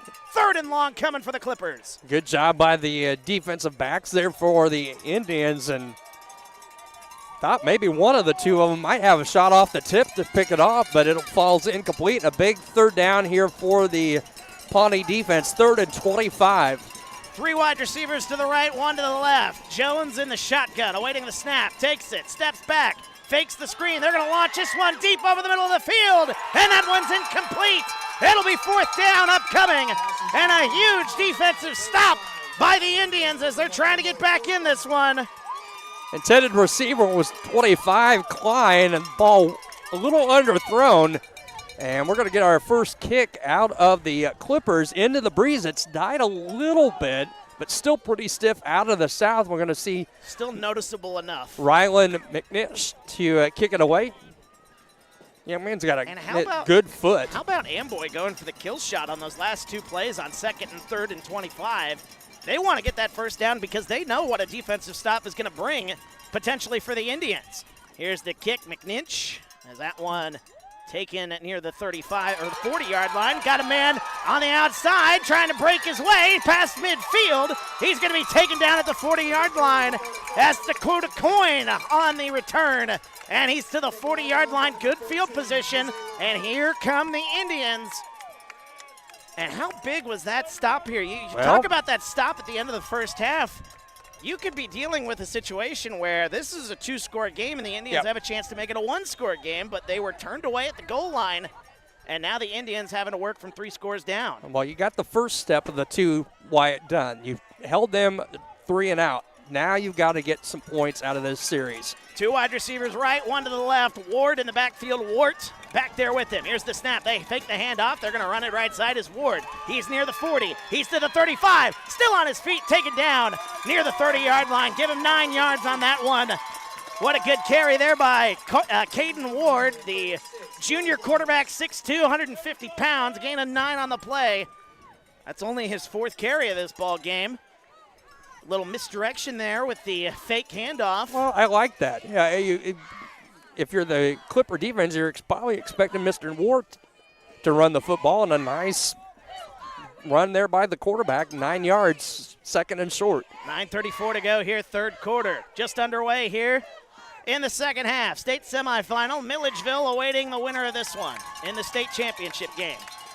Ward in the backfield with Wart, moving a man in motion. Here's the snap. Fakes the handoff, looks to throw. Ward rolls out to his left, still looking for help. He's going to dump that one off. That one into no man's land. And they're going to check this one. Maybe. I was going to say, yeah. I was going to say, there's nobody close to the intentional grounding is the call, and that is a backbreaker. That'll be a loss of down. So it was going to be 3rd down anyway. But now, a penalty. And that'll what, be spot foul? 10 yards potentially? I believe it should be. 9:14 to go here. We'll see where they mark it off. They're going to mark it from the line of scrimmage. Okay, so a 5-yard penalty. NFL would be spot where the quarterback was. So right. Those are the difference in the rules there. So 3rd and 6 now for the Indians. Ball placed just outside the 35-yard line. They don't say they have 3rd down on the far side. Scoreboard only has 2nd down. Now they've got it on the scoreboard, right? There's Ward, steps back, a lot of time, looking to throw, still looking, throws that one over the middle, incomplete. Oh! And a penalty flag comes in nearly late. Intercepted off the tip by Klein. Another holding penalty is called on Pawnee. Back-to-back penalties here for the Indians. We'll see if they push him back a little bit further. Very aggressive, though, play calling for Pawnee. Not handing the ball off to Wart. Kind of surprising here outside of the one time here. Actually, no, he hasn't even gotten a carry here in the 2nd half.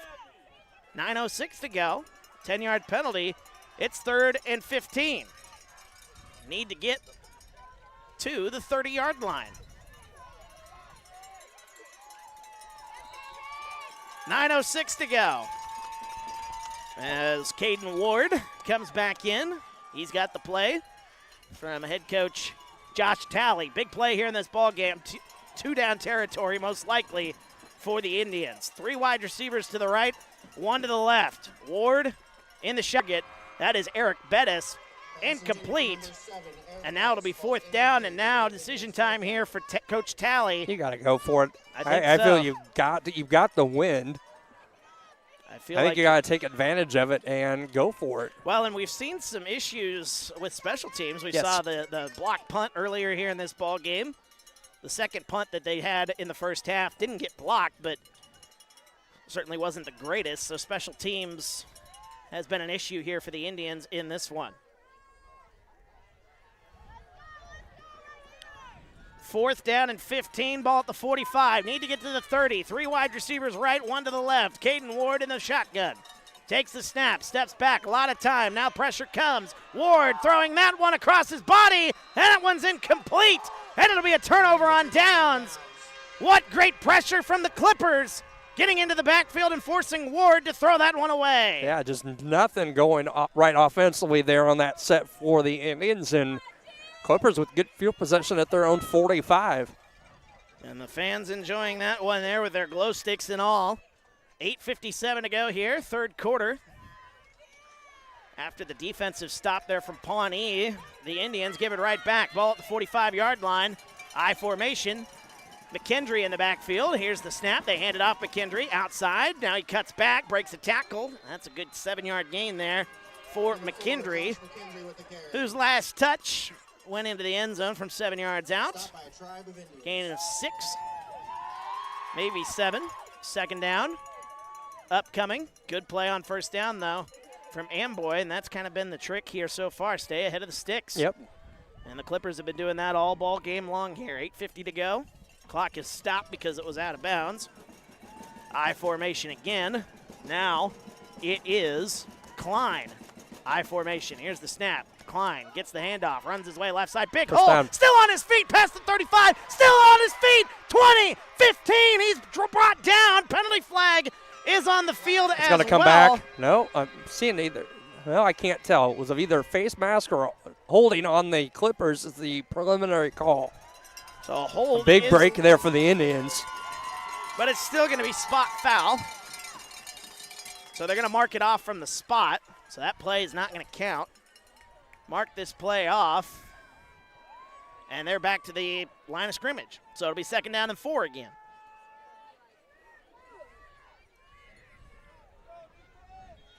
Second down, about 3.5. 8:39 to go here, 3rd quarter. The Clippers of Amboy, defending state champions, trying to punch their ticket back to Monmouth. I formation, here's the snap. They turn, hand it off, get it to Fry. He cuts his way back, still on his feet past the 40-yard line. Ed Fry. I tell you what, of all the backs that we've seen so far from this Amboy team, as he's going to get back to the 37, a 10-yard gain for Fry. Of the backs that have ran the ball here for Amboy, I think Fry's got the most explosiveness. Chris, I'm curious to see if you got the same idea. Yeah, I do. I think between him and Klein, McKendry's pretty good too, but Levelman's definitely your 3 clouds. He's a guy that worked in the trenches, Levelman is. But, yeah, 3 really good speed backs for the Clippers. There goes McKendry left side looking for the edge, and he's going to be taken down after a 3-yard gain. McKendry, it just seems like a different play, different back. I'm sure that's by design here for Amboy, a 4-yard gain for number 4. And that'll set up 2nd down and 6 as the clock ticks down near 8 minutes to go here in the 3rd quarter. Able to keep those backs rested here. That's certainly the goal for the Clippers. Another I formation here. And now back in the backfield is Klein. Leffelman the up back. They turn and hand it to Leffelman. Running his way up the middle of the field, still on his feet, 15. And he's taken down near the 14. Quinn Leffelman with a big play down to the 14, a gain of 19 on the play. And that will set up first down At the 14. First down at the 14. 19-yard gain. That is, Chris, the longest run for Amboy in this ball game. 19 yards. Nickel and dime you to death. 7.5 here in the third. Back in the backfield is McKendry now.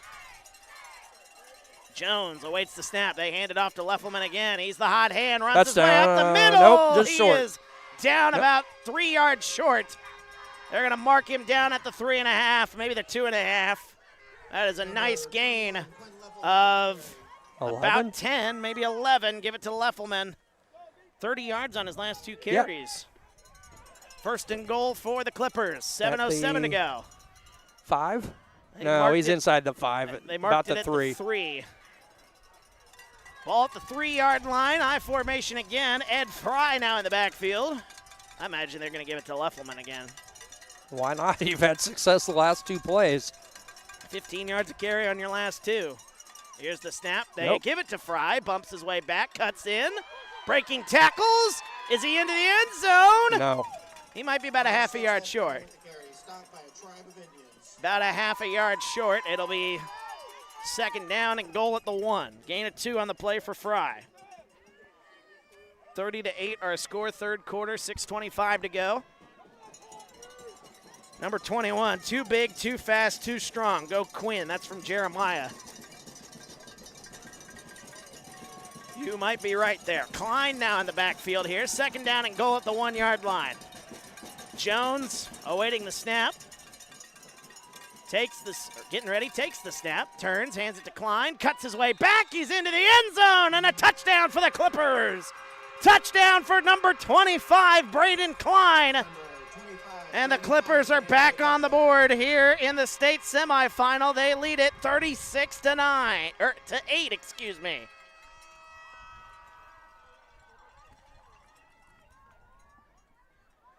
(36-8), 1-yard touchdown by Braden Klein. Third rushing touchdown of the bowl game for Amboy. Second for Klein. That is 1 from 12, 1 from 1. Now in the shotgun for the 2-point try here. As the snap, McKendry's got it, running for the pylon, and a good tackle in the open field, spinning him down by his jersey. And that'll be no good on the 2-point try. 36-8 our score. We're back after this. TSSR Game Time Live, brought to you by MDH. At Western Illinois University, leathernecks don't just blend in. Our purple stands out. Our students are innovative, creative, and resilient. At WIU, there's limitless potential, with campuses in Macomb, the Quad Cities, and online. Visit wiu.edu/potential to become a leatherneck and get an education that stands out.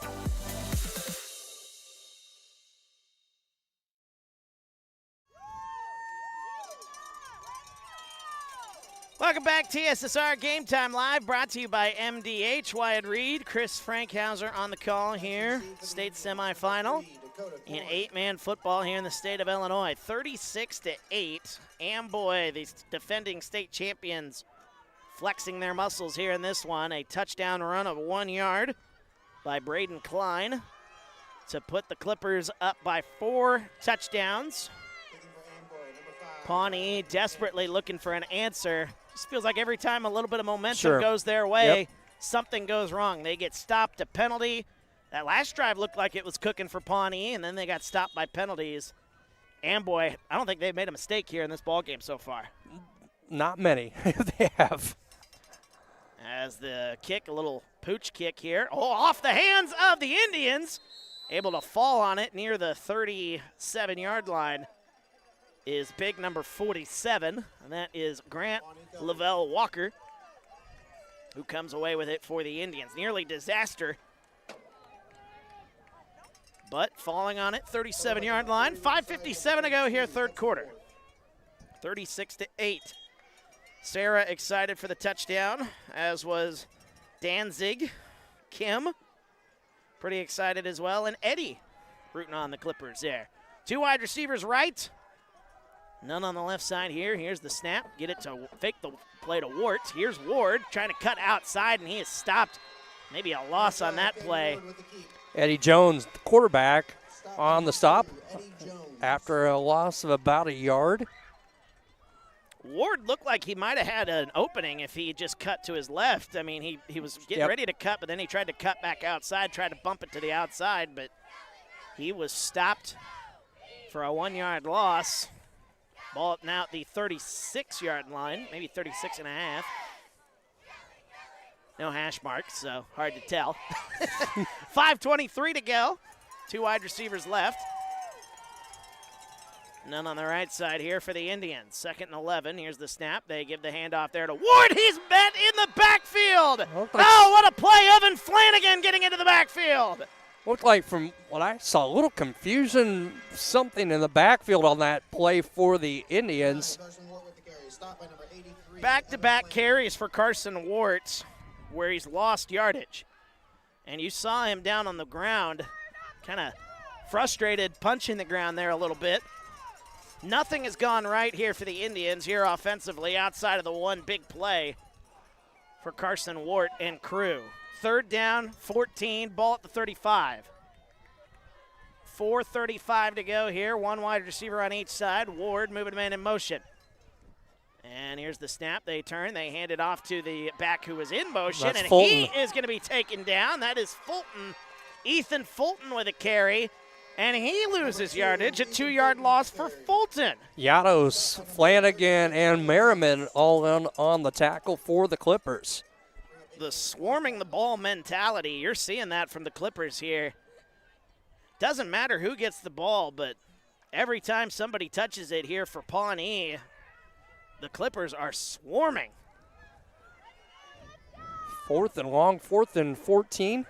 4th and 14, maybe 15. They're going for it here are the Indians. They have no choice, and now it's actually a pooch punt. And it's kind of tipped. It might have been tipped, and that is going to be caught by the Number Indians 7 at about the 44-yard line. So Eric Bettis, I believe, the one that caught the ball for the Indians. Maybe an 11-yard punt. That one might have been touched, though. Special teams continuing to be an issue for the Indians here in this one.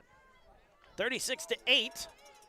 Amboy back as McKendry in the backfield. Here's the snap. They turn, hand it off to McKendry, running his way left side. He's past the 40.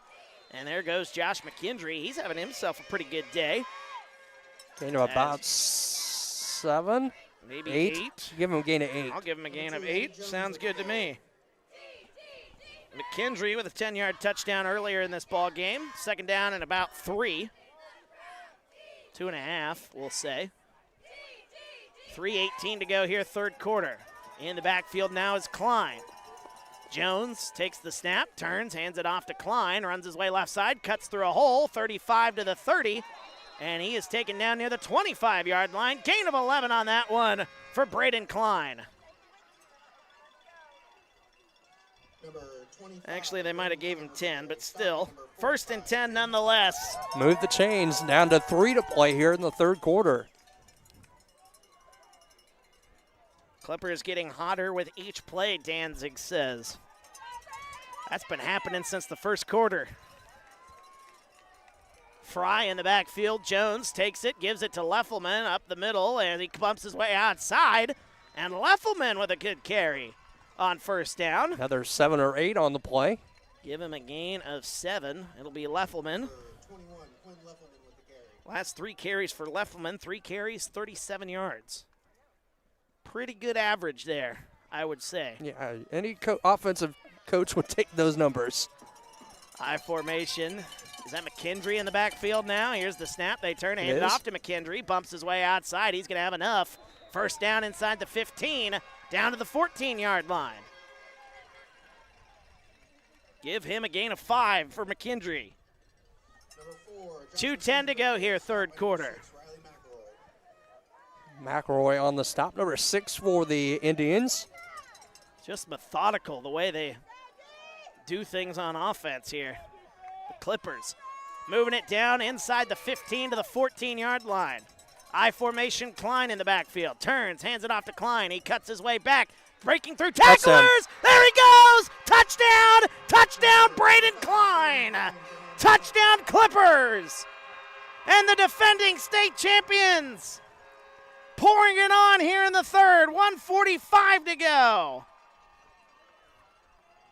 The crowd is loving it. And the Indians lead this thing 42-8. Clippers trying to get in, see if they can get the 2-point conversion. As Leffelman is the only back here. Tight formation. Jones turns, fakes the handoff. He's going to take it himself. Looking for the pylon, and he's in. 2-point try, good for Jones. Tack on 2 more. The Clippers lead 44-8. We're back after this. TSSR Game Time Live, brought to you by MDH. There's been a lot of rewarding parts working at McDonough District Hospital. I've had patients come to me that maybe have not had care in the community, care available. So with the addition of nurse practitioners lately, we've been able to add more care, and that's very rewarding to me. My hope is that when the patients leave at the end of an appointment, they leave and they definitely feel like they've been listened to, and they feel like their needs have been met, their cares have been met, and that they're going to get the proper treatment that they deserve from me as a provider.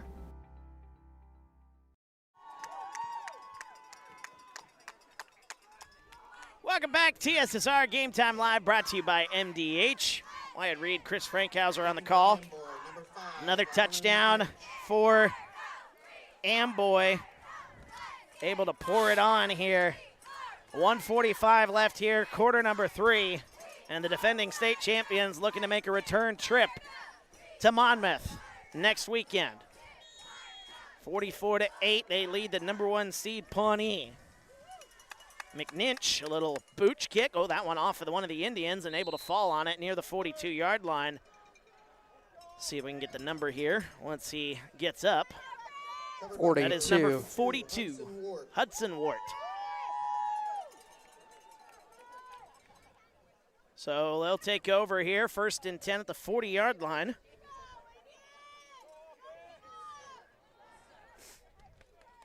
As they'll set up here, 1:44 to go here.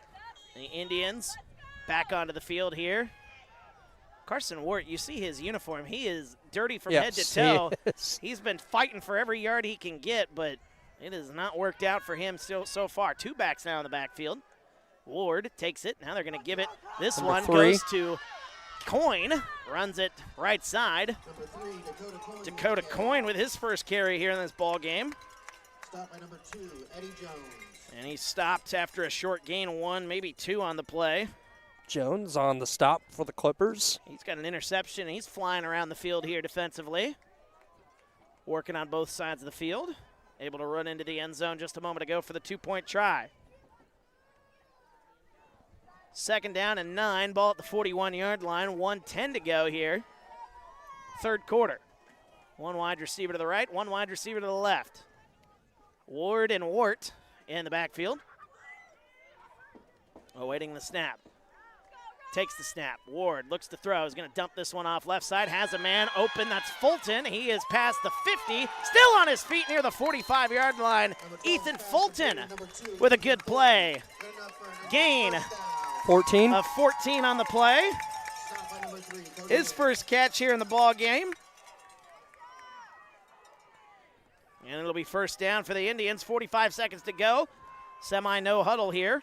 1 wide receiver on each side. Ward takes the snap, turns, fakes the handoff. Ward going to take it to the outside. Still on his feet, cuts back. Big hole, 30-yard line, down the sideline. There goes Ward, 1 man to beat. He's taken down inside the 10.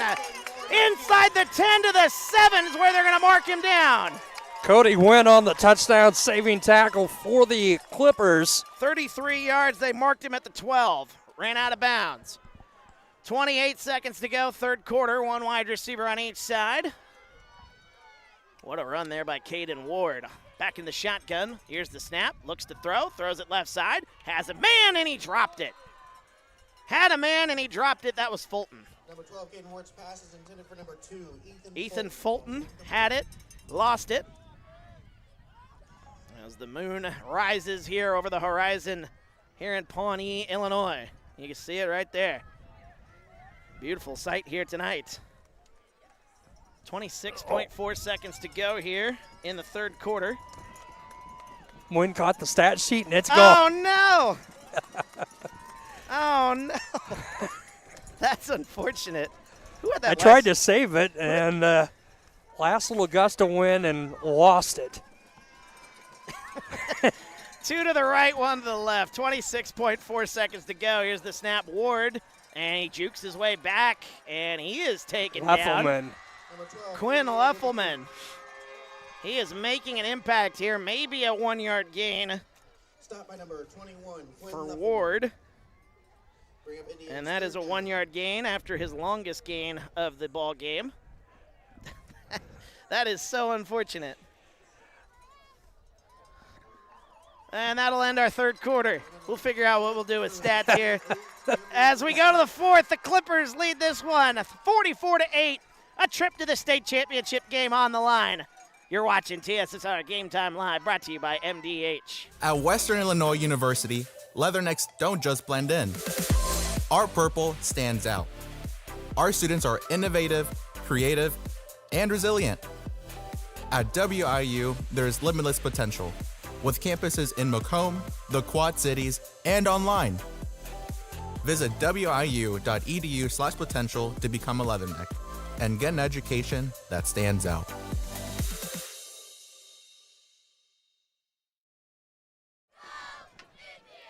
Welcome back. TSSR Game Time Live, brought to you by MDH.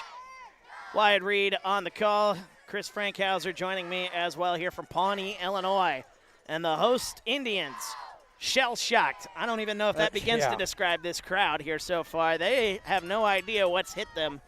I'll tell you what's hit them. The defending state champion, Amboy Clippers. They lead this thing 44-8. Pawnee with the football. Ball's at the 12-yard line. It's third down and 10. Looking for some ounce of momentum here. Two on each side here for Ward. As he takes the snap, Ward looks to throw, pumps, throws it right side. That one just out of the reach of Cameron Wart. Pass intended for number 9. And that will make it fourth down. Fourth down and 10 for the Indians. We've seen a couple of trips here, Chris. The Indians have been able to get into, deep in Clipper territory, but each time outside of the one touchdown drive, they've been turned away a couple of times so Not far. able to come out with any points on the plays, and need some points here. We're 4 seconds into the fourth quarter. 4th and 10 for the Indians at the Clipper 12. So you can get a first down at the 2-yard line without getting a touchdown. They're looking for that touchdown, though. Ward in the shotgun, 2 wide receivers left. Moving a man in motion, that's Wart. He'll split out right side. Here's the snap on 4th down. Pressure comes, throws it right side, looking for Wart in the end zone. That one off of his hands, incomplete. No flags, Clippers take over. Pass intended for number 9, Carson Ward. Pawnee Indians will Try to get it to your best man any way you can. That's what they've been trying to do. But the Clippers have had him shut down all night long, and the Clippers will take over on first down. 1st and 10 at the 12-yard line. 11:51 to go here, fourth quarter. I should change my scoreboard here. Fourth quarter. And there we go. Fourth quarter of action. I formation. They'll turn and hand it off to Klein, who had a touchdown the last time he touched it. Breaks some tackles. He's to the 20-yard line. He's taken down past the 25, and a late flag comes in. Another late flag comes in. 2 late flags coming in. Might be a late hit. Might be a frustration penalty here for Pawnee.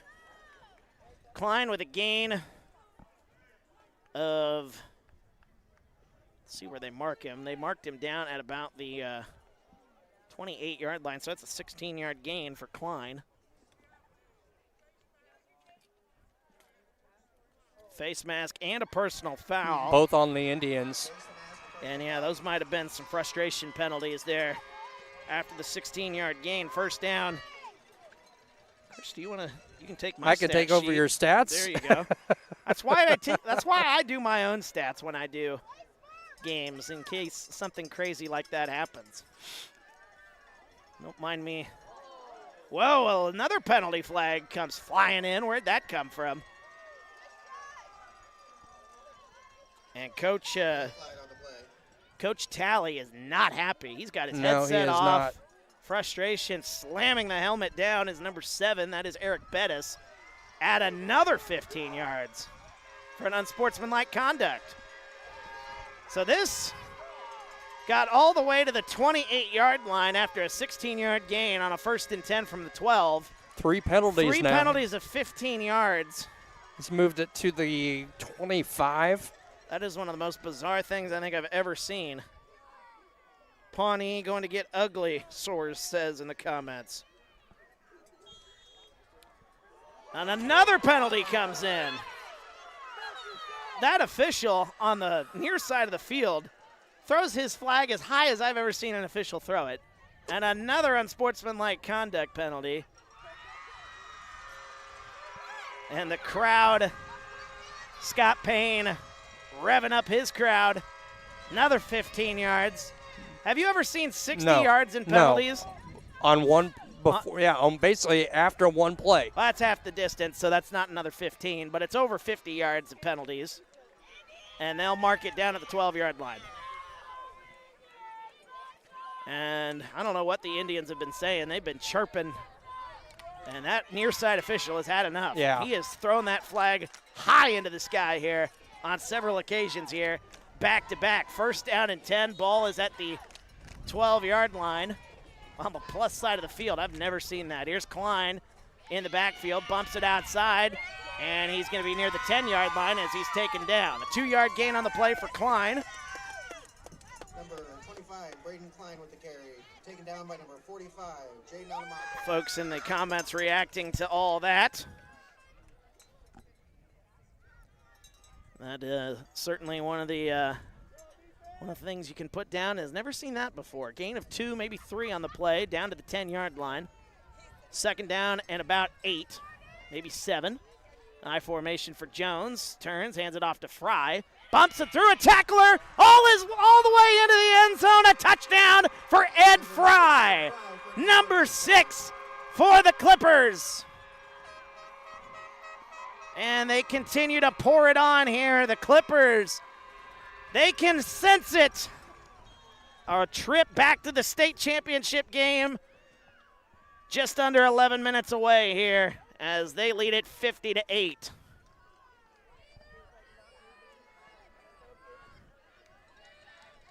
Here's the snap on the 2-point try, looking to throw. Jones, wide open man in the end zone. He's got him. That is Giannis, Caleb Giannis on the 2-point try.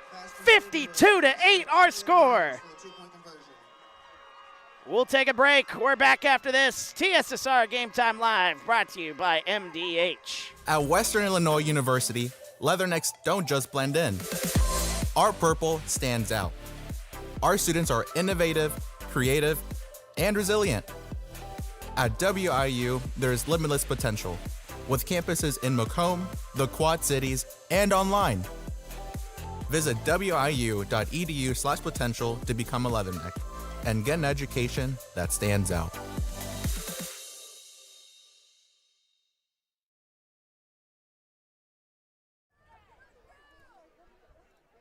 And welcome back, TSSR Game Time Live, brought to you by MDH. Wyatt Reed, Chris Frankhauser on the call. 4th quarter of action, 52-8. The Amboy Clippers have just been pouring it on here, kind of with the combination of the Indians maybe losing a little bit of composure here down the stretch. We saw something we've never seen before, 50-plus yards of penalties. Unsportsmanlike calls, a face mask was also called, but a number of unsportsmanlike called. And now the Clippers into the end zone after all that. Nice catch on the line drive kick. That is Wart. Carson Wart getting to the outside. Down the sideline. There goes Wart. Spinning away from tacklers. He's down near the 40-yard line. Boy, if you're going to kick a line drive kick, that is the last guy you want to kick it to. Carson Wart. Fry and Brody Christopherson on the stop. As we've got the running clock going on here, as some folks have pointed out here in the comments, 10.5 to go. Clock is running. But we'll see if the Indians can maybe just finish off their year here with a little positive note. Things have gone from bad to worse here as they trailed 30-8 here at the half, being outscored 22-0 here in the second half. One wide receiver on each side. Ward in the backfield. Here's the snap, looking to throw. Ward dumps it off left side, has a man as he tries to cut back inside. Trying to see who that was. I think it's Fulton, number 2. That is Fulton. And that's a gain of 6 on the play to Ethan Fulton. 5'11", 160-pound receiver.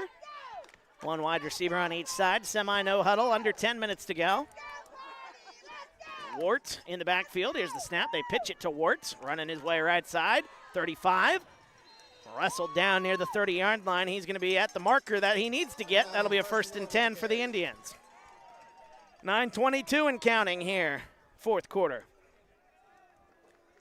A date with Milledgeville awaiting the winner of this one next week in Monmouth. Feels like it's so much later, but you look at the time, it's only 6 o'clock. I hate this time change. Me too. 2 wide receivers left, none on the right side. They hand it off to Wart again. He's met in the backfield, shakes away from a couple of tacklers, but then the third and final tackler comes in. That's Rylan McNinch coming in, and that is going to be about a 4, maybe a 5-yard loss on that one.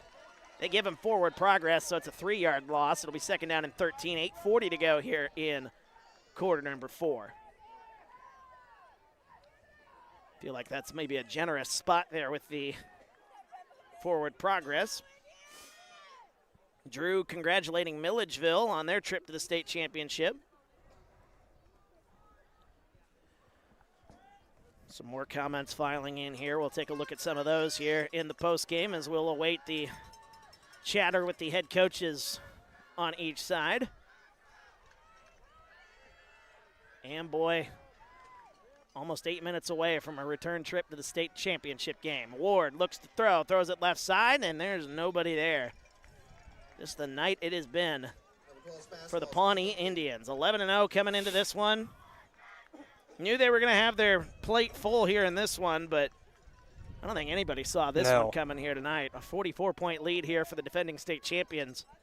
Thought you'd see something from Pawnee, but it hasn't happened. And of course, you got to kudos the defending state champion Amboy on putting together this effort here, holding Pawnee to just 8 points. Yeah, absolutely. Defensively, they, outside of that one drive and just a couple of plays on that drive, Amboy defense has been as stout as I've seen them play all year. 2 wide receivers left, 1 wide receiver to the right, 7:18 to go here, fourth quarter. Ward in the shotgun on 3rd and 13, rolls out, looks to dump it off, got it to Carson Ward, 30, 25-yard line, still on his feet near the 20. He's going to be about 2 to 3 yards shy. It'll be 4th down, gain of 10 on the play. And now 4th down and about 3.5, under 7 minutes to go. 52-8. Amboy with the lead. Who was the lower-seeded team in the polo game? That Milledgeville. Milledgeville. They were the 6 coming in, right? Yes. How about the run for Milledgeville? Amboy, the 4th seed here. Many feel that they were underseeded, yes, though, including us. Here's the snap. They hand it off to Warts. Runs his way up the middle, 15. Still on his feet down to about the 13-yard line. Fry on the stop. And that will be a good gain of about 6 on the play. And that'll set up a 1st and 10 for the Indians. Ball is at the 17-yard line. Maybe the 18-yard line. Let's say the 18-yard line. Coming up on 6 minutes to go here in the 4th. A lot of things went wrong for Polo today, but you have to give it to the Missiles. Ton of credit how they played today. Absolutely. That is from Barron in the comments. 2 wide receivers left, 1 to the right. 5:50 to go. Here's the snap, low snap. Ward throws it left side, has a man. Oh, nearly dropped it. Able to come away with it, though, as that is Fulton. Gain of maybe 2, 3 on the play. Another catch for Fulton. How many is that for him in here today? That's his third. Third Third catch. Oh, that was Coyne, excuse me, number 3.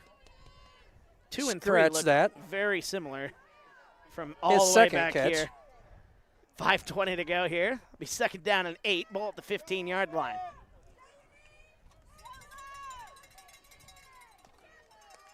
Two wide receivers left, one to the right.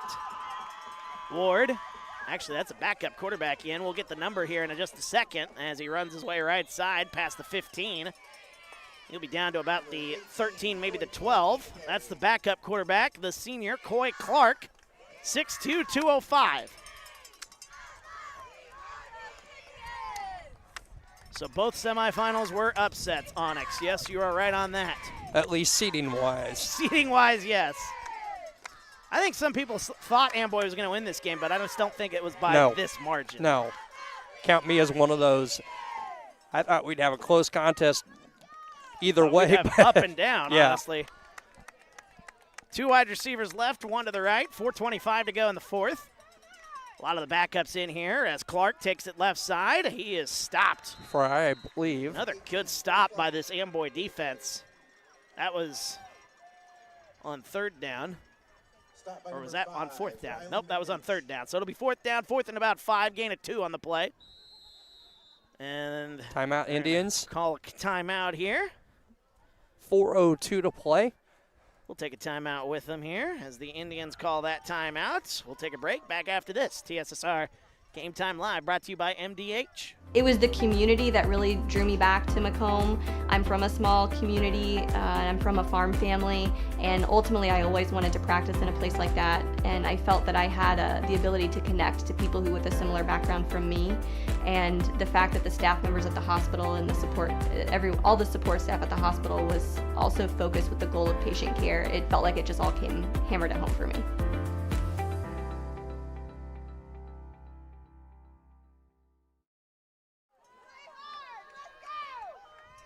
Welcome back, TSSR Game Time Live, brought to you by MDH. Wyatt Reed, Chris Frankhauser on the call here. Fourth quarter of action after a timeout by the Indians. Fourth down and 5 upcoming. Pawnee at they mark him at about the 12, is that the 12, 13-yard line? Need to get to about the 8. More folks commenting here. I'll get to that in just a second here after this fourth down play.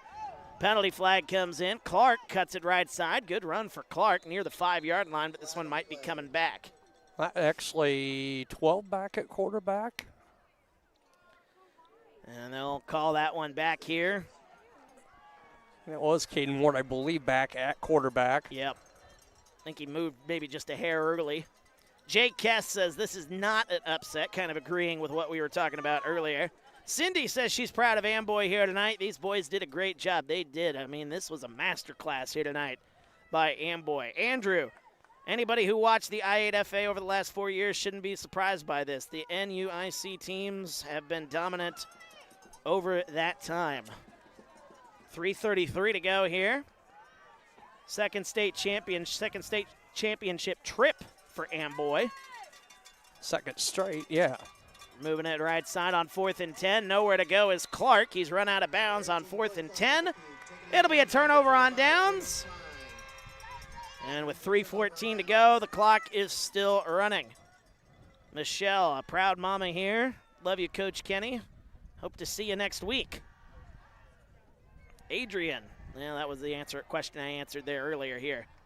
Halad, 49, says Amboy shall not be denied. They were not denied here tonight. Defending state champions, and they proved why. Looks like victory formation potentially here. It's the third straight title trip NUIC football reminds us. They lost to West Central a few years back. 2 years ago. A well-coached team. Scott Payne has got this team rolling. I formation. All the backups look like they're in there, so. Trying to see if we can get a few new numbers in for you. They hand it off, running that right side. Up the middle, number 14 on this one. That is Jose Lopez. Tanner Welch at quarterback, a sophomore, number 35. Jose Lopez, number 14, 5'6", 160 pounds. He's a sophomore. Showed off some speed on that one. First down to the 34. Nice gain on that one. 2 minutes to go. Back in there, you said 35, Tanner Welch. I formation. Welch turns, hands it off, gets it to Lopez again. Look at that speed. There goes Lopez, dragging tacklers with him past the 45 to the 40-yard line. Jose Lopez down at the 40-yard line.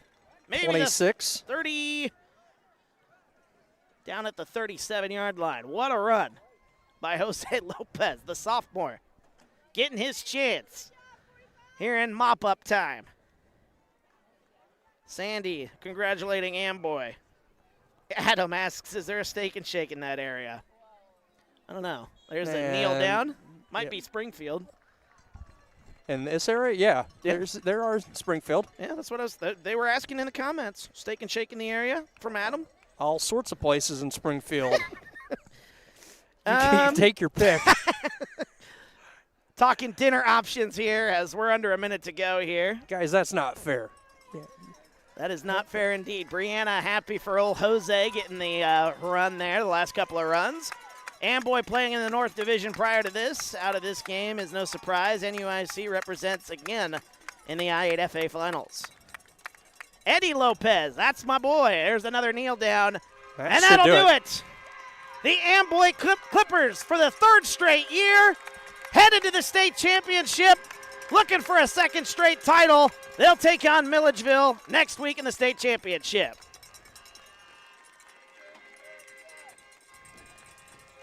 As the final seconds tick down on the clock, the handshake line already started.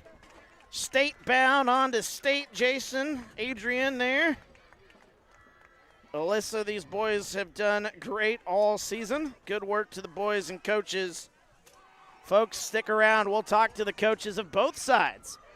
Talk to Pawnee head coach Josh Talley, kind of get his insight on things here tonight. And then we'll talk to the winning coach, Scott Payne, as again the Clippers on their way to state for the third year in a row, looking for a second straight title. We'll take a break. We'll tally up our numbers, and we'll be back after this. TSSR Game Time Live, brought to you by MDH. It was the community that really drew me back to Macomb. I'm from a small community, and I'm from a farm family, and ultimately I always wanted to practice in a place like that, and I felt that I had the ability to connect to people who with a similar background from me, and the fact that the staff members at the hospital and the support, all the support staff at the hospital was also focused with the goal of patient care. It felt like it just all came hammered at home for me.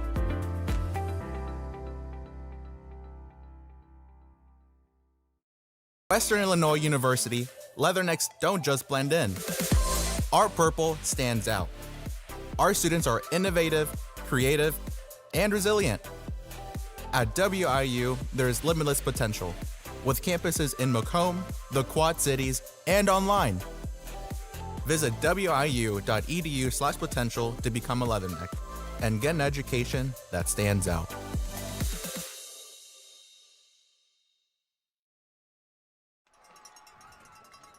Welcome back, TSSR Game Time Live, brought to you by MDH. Wyatt Reed, Chris Frankhauser on the call here as the Amboy Clippers punch their ticket to state for the third straight year, knocking off the Pawnee Indians. They're celebrating. Boy, these folks do know how to have a party here, even on the road.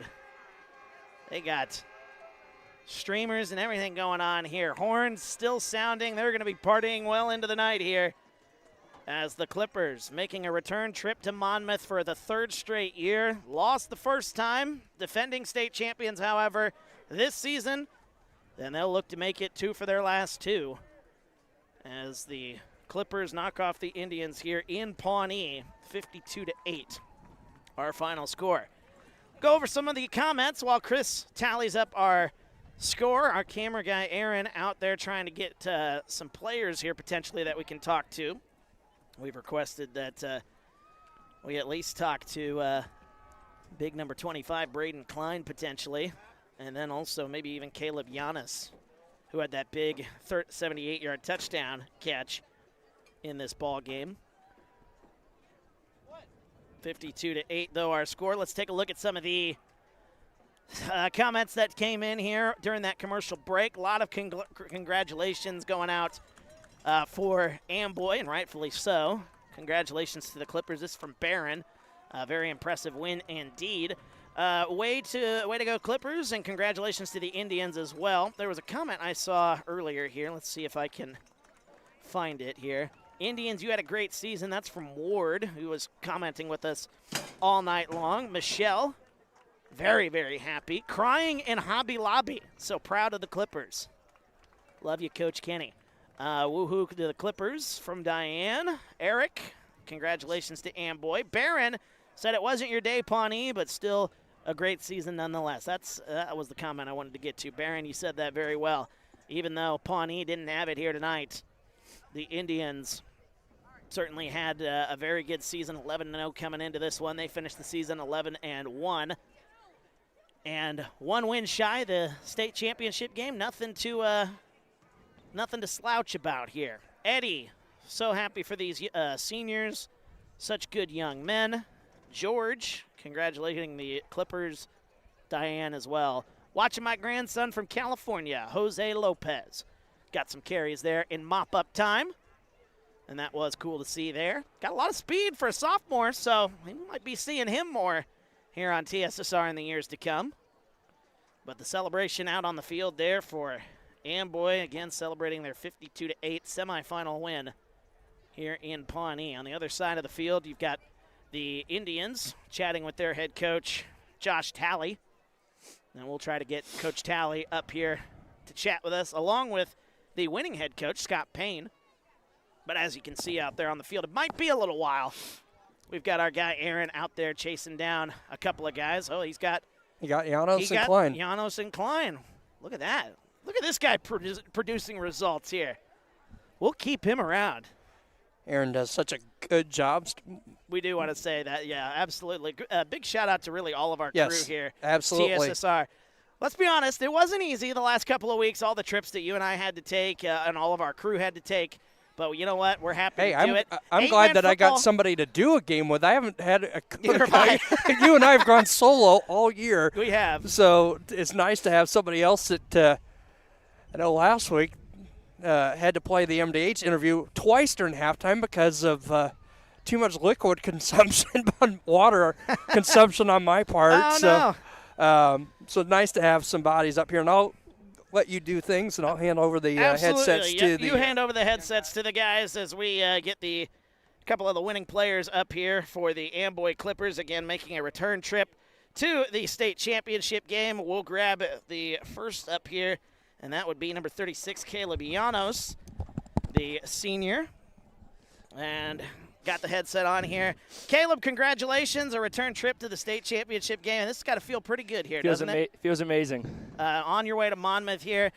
Your play, it felt like early in this ball game, they were able to catch you on a screen. You got some good blocks down the field there, and it really felt like that play kind of opened things up. What did you see on that play at the start, and then as that play was developing for you guys? I saw that the guy that was on me, he pressed me, and then he followed me, and then I think the two other guys came up on, and then my O-line did an amazing job blocking, and then I was free and gone down there. Now, you guys really don't get the chance to throw it all that often, really, because you guys have got so many guys in the backfield, one that we're going to talk to here in just a moment. But, you know, when the coach calls your number, how excited do you get when you go to the line? You got to kind of hide that because you don't want to kind of give it off that you might be getting the ball here. But, I mean, that had to still be a pretty big moment there for you guys, considering how much you guys run the ball. Yeah, I get really happy when he says a pass play. I'm like, I gotta prove everyone, and I got to catch this and everything. And maybe got to throw it a little bit more there in the state championship. We're talking with Caleb Janos here, receiver for the tight end, actually, for the Amboy Clippers here, 52-8. You guys were able to do it last year, though. You got Milledgeville coming up here next week. What are you going to expect here come championship time, the second time around here? Third straight trip for you as a senior. So things kind of the same for you? Things are going to be a little different? How are you going to be approaching next week? I think I'm just going to work hard next week and push myself and just hopefully come out with a win next Friday and just push myself throughout practice and even be better. Well, hey, man, we look forward to it. Look forward to bringing that one to you here on TSSR. Caleb Janos joining us here. Congratulations on your way to state. Pleasure talking to you here. You can hand that off to your teammate there, number 25, Braden Klein, who for Amboy tonight, 87 yards and 3 touchdowns. I thought you had 2, but you had 3 there tonight. Braden Klein joining us here from the Amboy Clippers. Braden, man, like we talked about with your teammate there, Caleb Llanos, I mean, you got a good offensive line right there, and they were doing hard work for you. Able to get into the end zone 3 times in the state semifinal. That's got to feel pretty good there, doesn't it? It feels amazing. You know, they put in the work day in and day out. They pick each other up when they screw up. We all pick up each other, but they put in the work, and I wouldn't have the level of success I had without them tonight. Now, what was the coach's message coming into this ball game here? You knew you had a tough opponent on hand here. I mean, you guys kind of play on both sides of the ball there, offensively and defensively. So what was the message coming in, knowing that you had really big firepower on the other side with Wart, their running back? What was kind of the message from Coach coming into you guys, the players? Like you said, they have a good, solid running back, and our main message was to, stop the run game, and we'd rather take up the short passes and keep them in front. But mainly the run game was our biggest concern tonight. You're a senior as well. We're talking with Braden Klein. 3 touchdowns here tonight for the victorious Amboy Clippers. Your 3rd straight trip to the state championship. I'll ask the same question I asked to Caleb there a moment ago.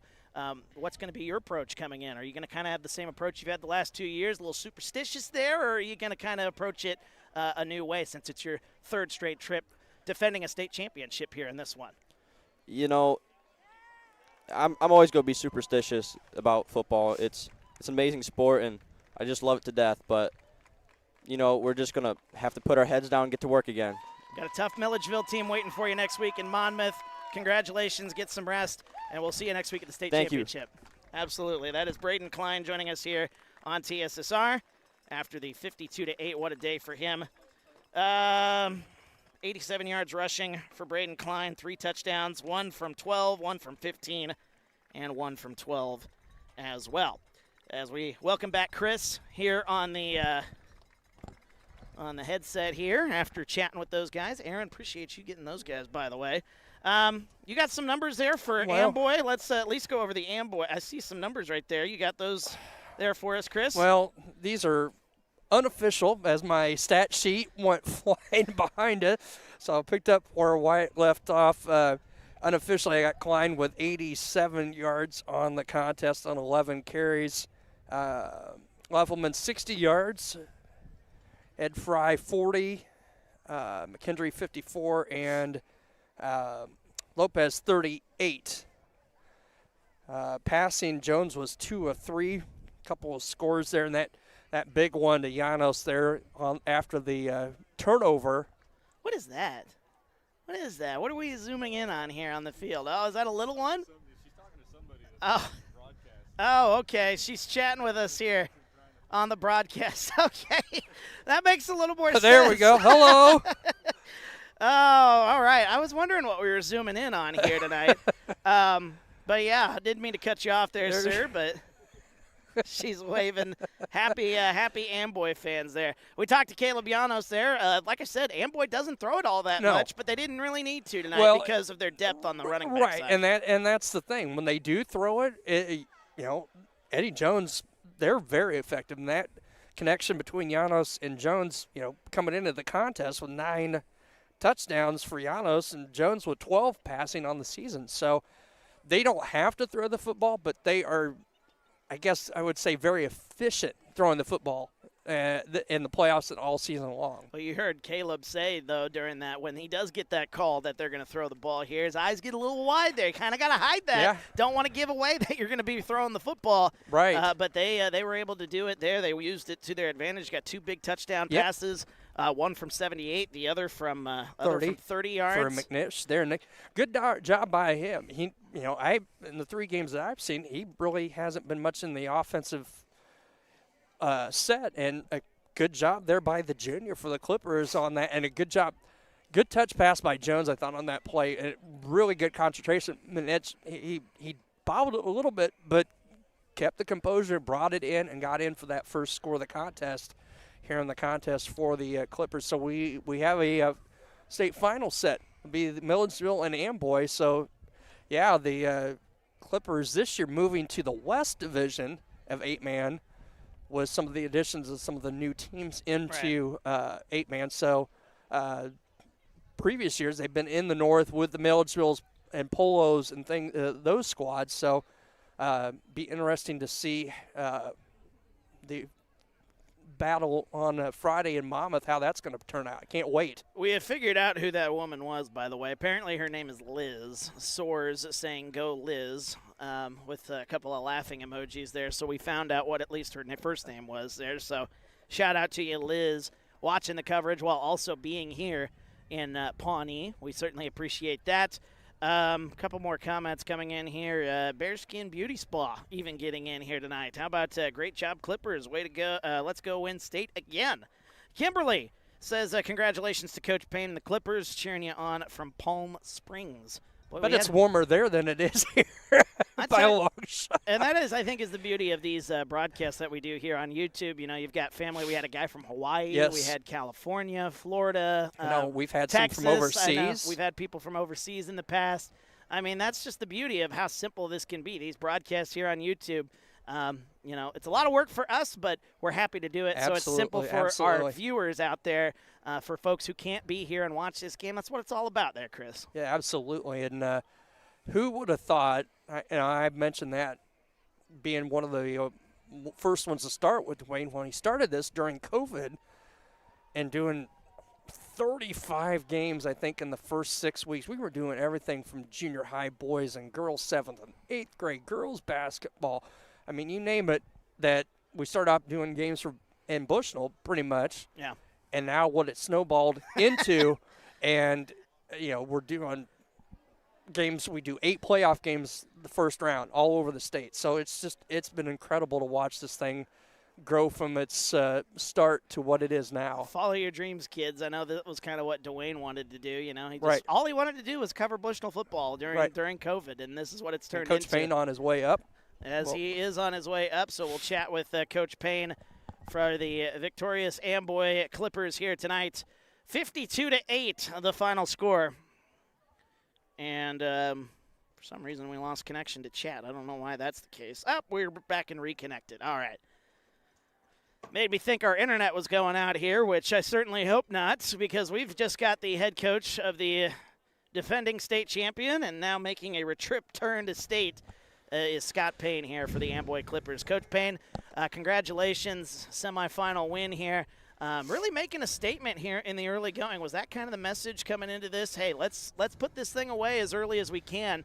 Try to take away any hope that they might have here on the road. Oh, yeah. You know, that's what you got to do on the road. You know, you don't want to, especially this team with this high-powered offense hanging around. And, you know, our offense and defensive line played phenomenal tonight. I can't stress enough how great they played. And our defense was lights out. It was probably the best game all year that our defense played, and I'm so happy for all these guys. Well, the amount of penetration that you guys got on the defensive line, you were just able to kind of really ruin Carson Ward's day. I know that was the kind of the game plan coming in. Slow him down as best you can. You did see the one play break off, but otherwise you guys were able to keep him in. How were you guys able to contain such a powerful weapon that the Indians have been able to use all season long? Well, you know, beginning of the week, we told one of our linebackers your only job is to go where number 9 goes. That's it. You have no other responsibility. Go where 9 goes, and we told our D-line we have to get penetration and not let him get his momentum going. And that's exactly what they did. And, you know, we knew you can't stop a kid like him. You just want to slow him down, and, you know, I think our kids did a really good job of that tonight. We're talking to the head coach of the Amboy Clippers, Scott Payne, joining us here. Coach, it just felt like early on in this game here, after you guys got that defensive stop there on the opening drive, you went down and scored, and then you blocked that punt. Special teams making a big play there. A lot of people don't talk about special teams, but I know coaches preach it every week. They preach it, and that was kind of the answer here tonight for you. Oh, yeah, that block punt was huge. You know, that was one of the turning points of the game. And that first touchdown, Rylan McNinch made a great catch. You know, I'm so happy for Rylan. He worked so hard. And, you know, obviously Janos is our top receiver, so they were covering him, and Rylan was open. He made that one-handed catch. And, you know, to have 2 plays like that to get us going, that's huge for us. He definitely was smiling ear to ear after that 78-yard touchdown. We talked to him just a moment ago, so definitely a good option there in the receiving game for you guys. But you guys really don't throw it all that much, but you don't really need to. You've got so much depth. You had 4 guys here today with at least 8 or more carries here. I know that's kind of the design for you guys, but that's got to just feel so good knowing no matter who you throw in the backfield, that you turn it around, hand it off, they're going to produce for you guys. Oh, yeah, absolutely. You know, it's great to have 3 tailbacks like we got, and then obviously you got Quentin Luffelman at fullback. And when you have 4 different options to hand the ball off to, you know, that's a great thing to have offensively. And, you know, and our backs take less of a pounding, and they're more fresh in the fourth quarter, which helps us out tremendously. Yeah, absolutely. And now you're making your trip to the state championship game. 3rd straight year for you guys. You know, coming off of the state championship last year, the victory for you guys. 3rd time around, is there anything different? Like I asked the guys, are you guys going to kind of approach things the same way, different way? I know there's a lot of superstition going into sports, but are you guys going to kind of approach it the same way you did last year, or is things going to kind of be mixed up here going into the next we'll week? approach it the same. You know, if it's not broke, don't fix it. It worked. So we'll approach it the exact same.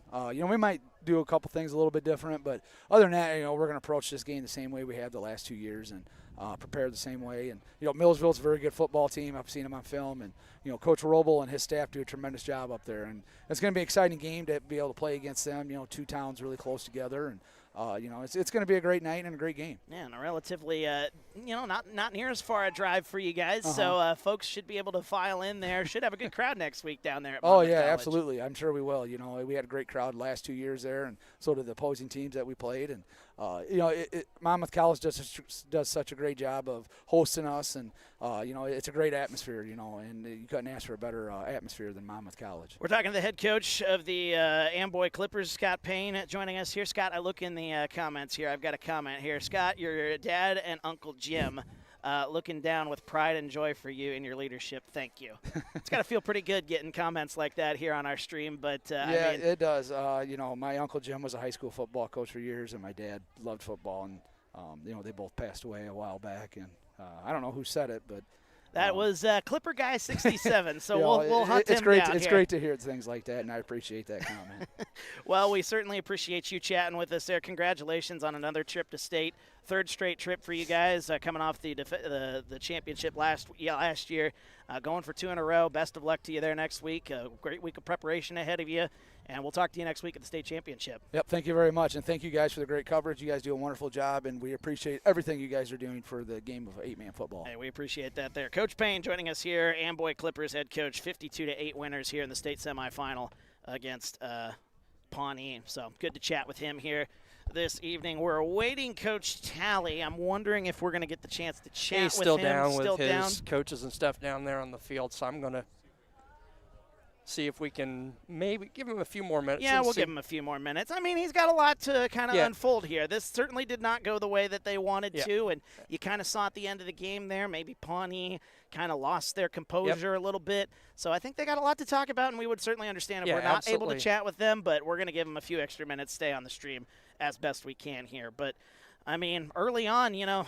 like you said, we haven't really got the chance to see Milledgeville all that much here, but we know what Amboy is, and we can't wait to see what this team has drawn up next week. Danny will be 7 o'clock kick, 6 o'clock, I believe. We'll have an hour-long pregame show going into that one as we've done over the last few years. So can't wait.